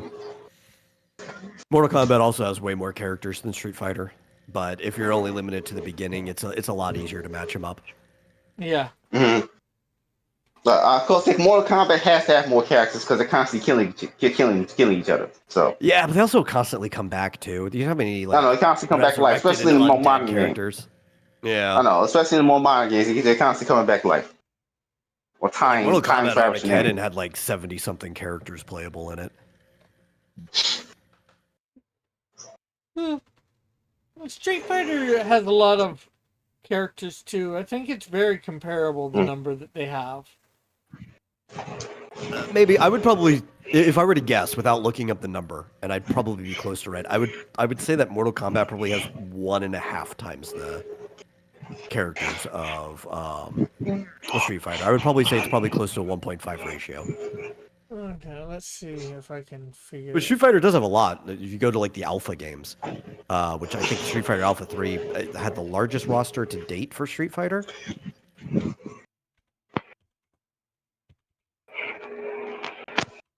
But it also didn't have every single character. So, because they don't always bring back every single character every time. 4 Ultimate had a pretty big roster. Maybe that one was bigger. What was Street Fighter 4 Ultimate's roster by the end?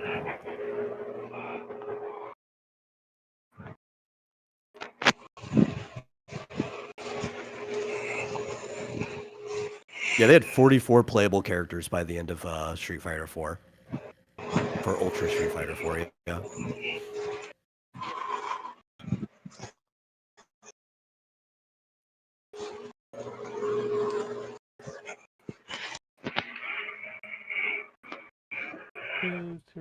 And Mortal Kombat Armageddon had 63 playable characters. Yeah, but it's at every single character that's ever been for them, for both of them in each of those. I think it was up to that point, but Mortal Kombat Armageddon was like PlayStation 2 era. So while they've never had a roster as big as that since then, they have had characters that have come out since then. Mm-hmm. Yeah. And Street Fighter's probably the same, too. Yeah. Their biggest game is about 44, but they've had characters that didn't exist yet. Mm-hmm. And I actually don't think Ultra Street Fighter 4 had every character, because like Armika wasn't in it, and she was introduced in Alpha 3 before that. Mortal Kombat. So they're probably close to comparable. I just think I would probably guess it's like a 1.5 ratio. I'm looking at something here. It says Mortal Kombat complete list of all 109 characters, and then I saw something that said 124.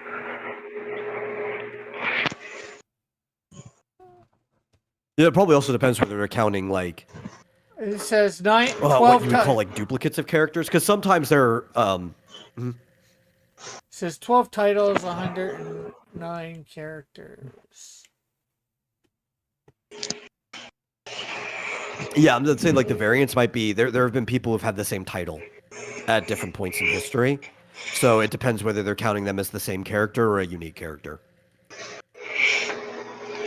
Well, hopefully they're counting them as. Yeah.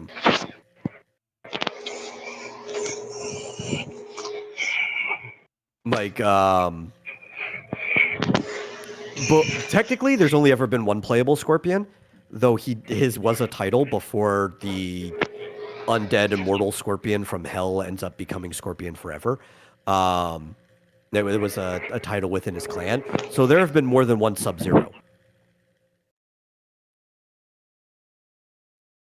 Like there are several characters that it's like there is a unique character in there, but there's also like a title for a replayable character. Depends where you are in the history of Mortal Kombat.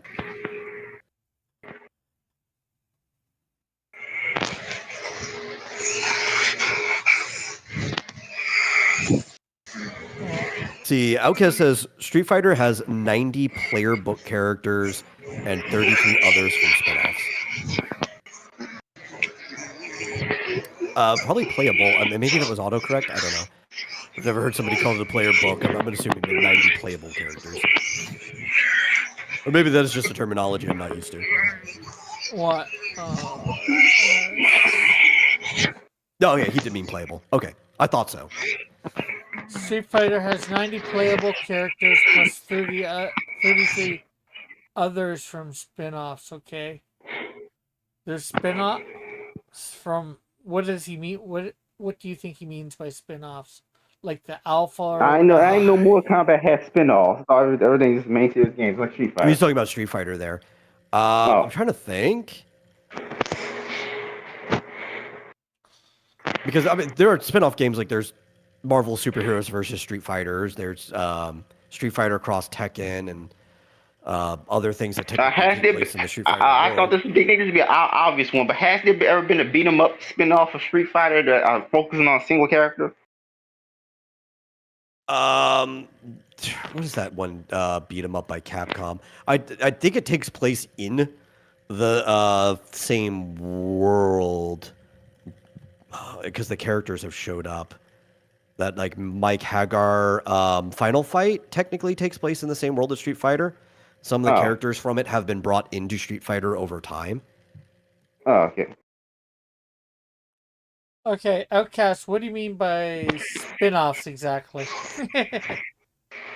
So, anyways, Which they are bringing Mike Hagar into the new Street Fighter. I don't know if he's been released yet or not, but that's pretty cool.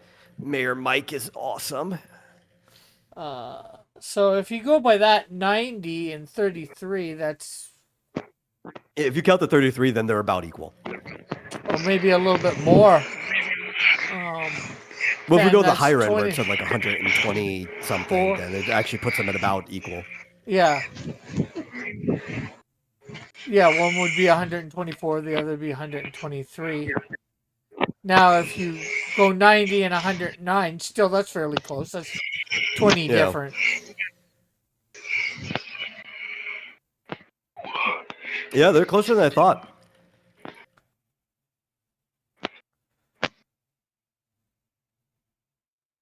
Then they've both been going on for an equal amount a long time, so that's the thing. Yeah, they came out around the same time.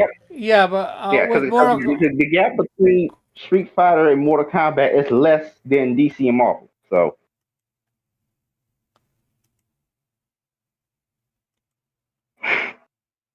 I'm sure we could probably be if we looked at the roster, and it depends what our thing is. Like, obviously, we're not going to count guest characters at all. Like, we wouldn't count Freddy Krueger as a Mortal Kombat character, even though he's been in Mortal Kombat.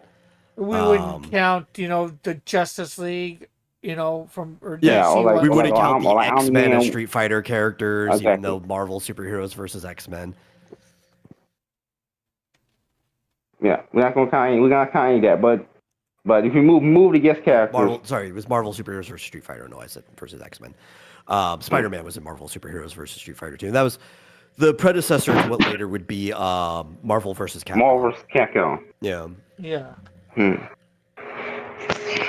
I think they had X-Men versus Street Fighter 2 as well. Yeah, I think there was probably. I think I remember playing that, but I personally ended up playing more of the Marvel Superheroes versus Capcom. Yeah. Street Fighter. It was before Marvel versus Capcom. Yeah.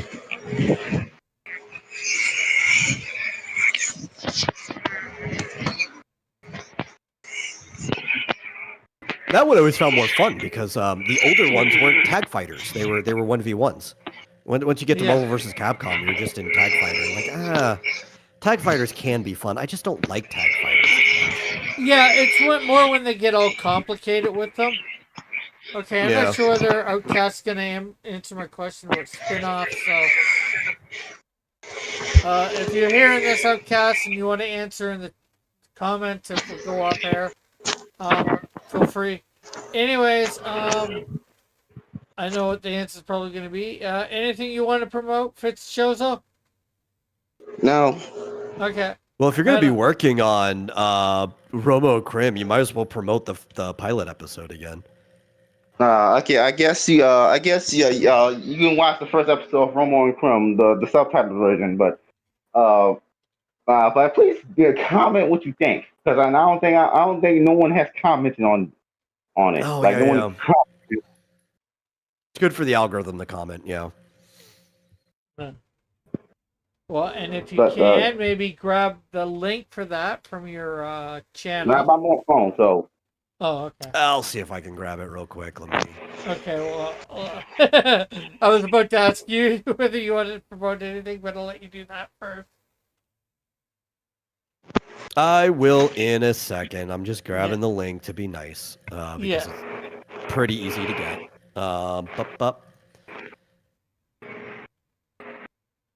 Here we go. There's Romo and Crim pilot with subtitles over on the Fizzchozo corner.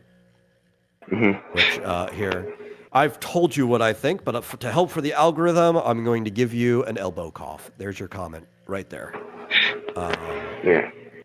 And I'm going to, as usual, since this is the stuff I'm working on, promote. Oh, yeah, the Final Fight is considered a spinoff, according to the definition he's using that I brought up before. And Puzzle Fighter. I always forget about Puzzle Fighter. That's a Oh, never heard it. Yeah, it's like a Street Fighter game, but you play like a Tetris type thing or columns or something. It's not really Tetris. I think it's closer to what's the other one? It starts with a P. Breakout? No, well, I was saying columns. Why am I spacing on it? It's the one I prefer too. Scrap the gameplay. The double dot one that you connect together. Puyo Puyo. Never heard of that. Came to my head. It's more like Puyo Puyo. Okay. Puyo. Not sure that I've heard of that one. Yeah. Okay. But basically, they'll fight each other from you completing combos and stuff, and eventually you kill your opponent. Very fun puzzle game. But I'm just going to promote X Item is Chaos. Stuff I'm working on, trying to get this rulebook done hopefully by the end of the month. I don't know if that's going to happen. But we're going to try. I'm going to try to make a lot of progress tonight. So go to xitimischaos.com and you can find out everything currently available about the world, which will definitely help your information if you ever want to run a campaign after I get that player manual ready. Cool. Well, thank you for Fitzchozo coming on. Thank you, Metal, for coming on. Thank you, everybody in the chat, for coming by. It's been great having everybody here. I will, of course, be back tomorrow night to play, right? Yeah. Draw up a combination of a Mario character and a He-Man character.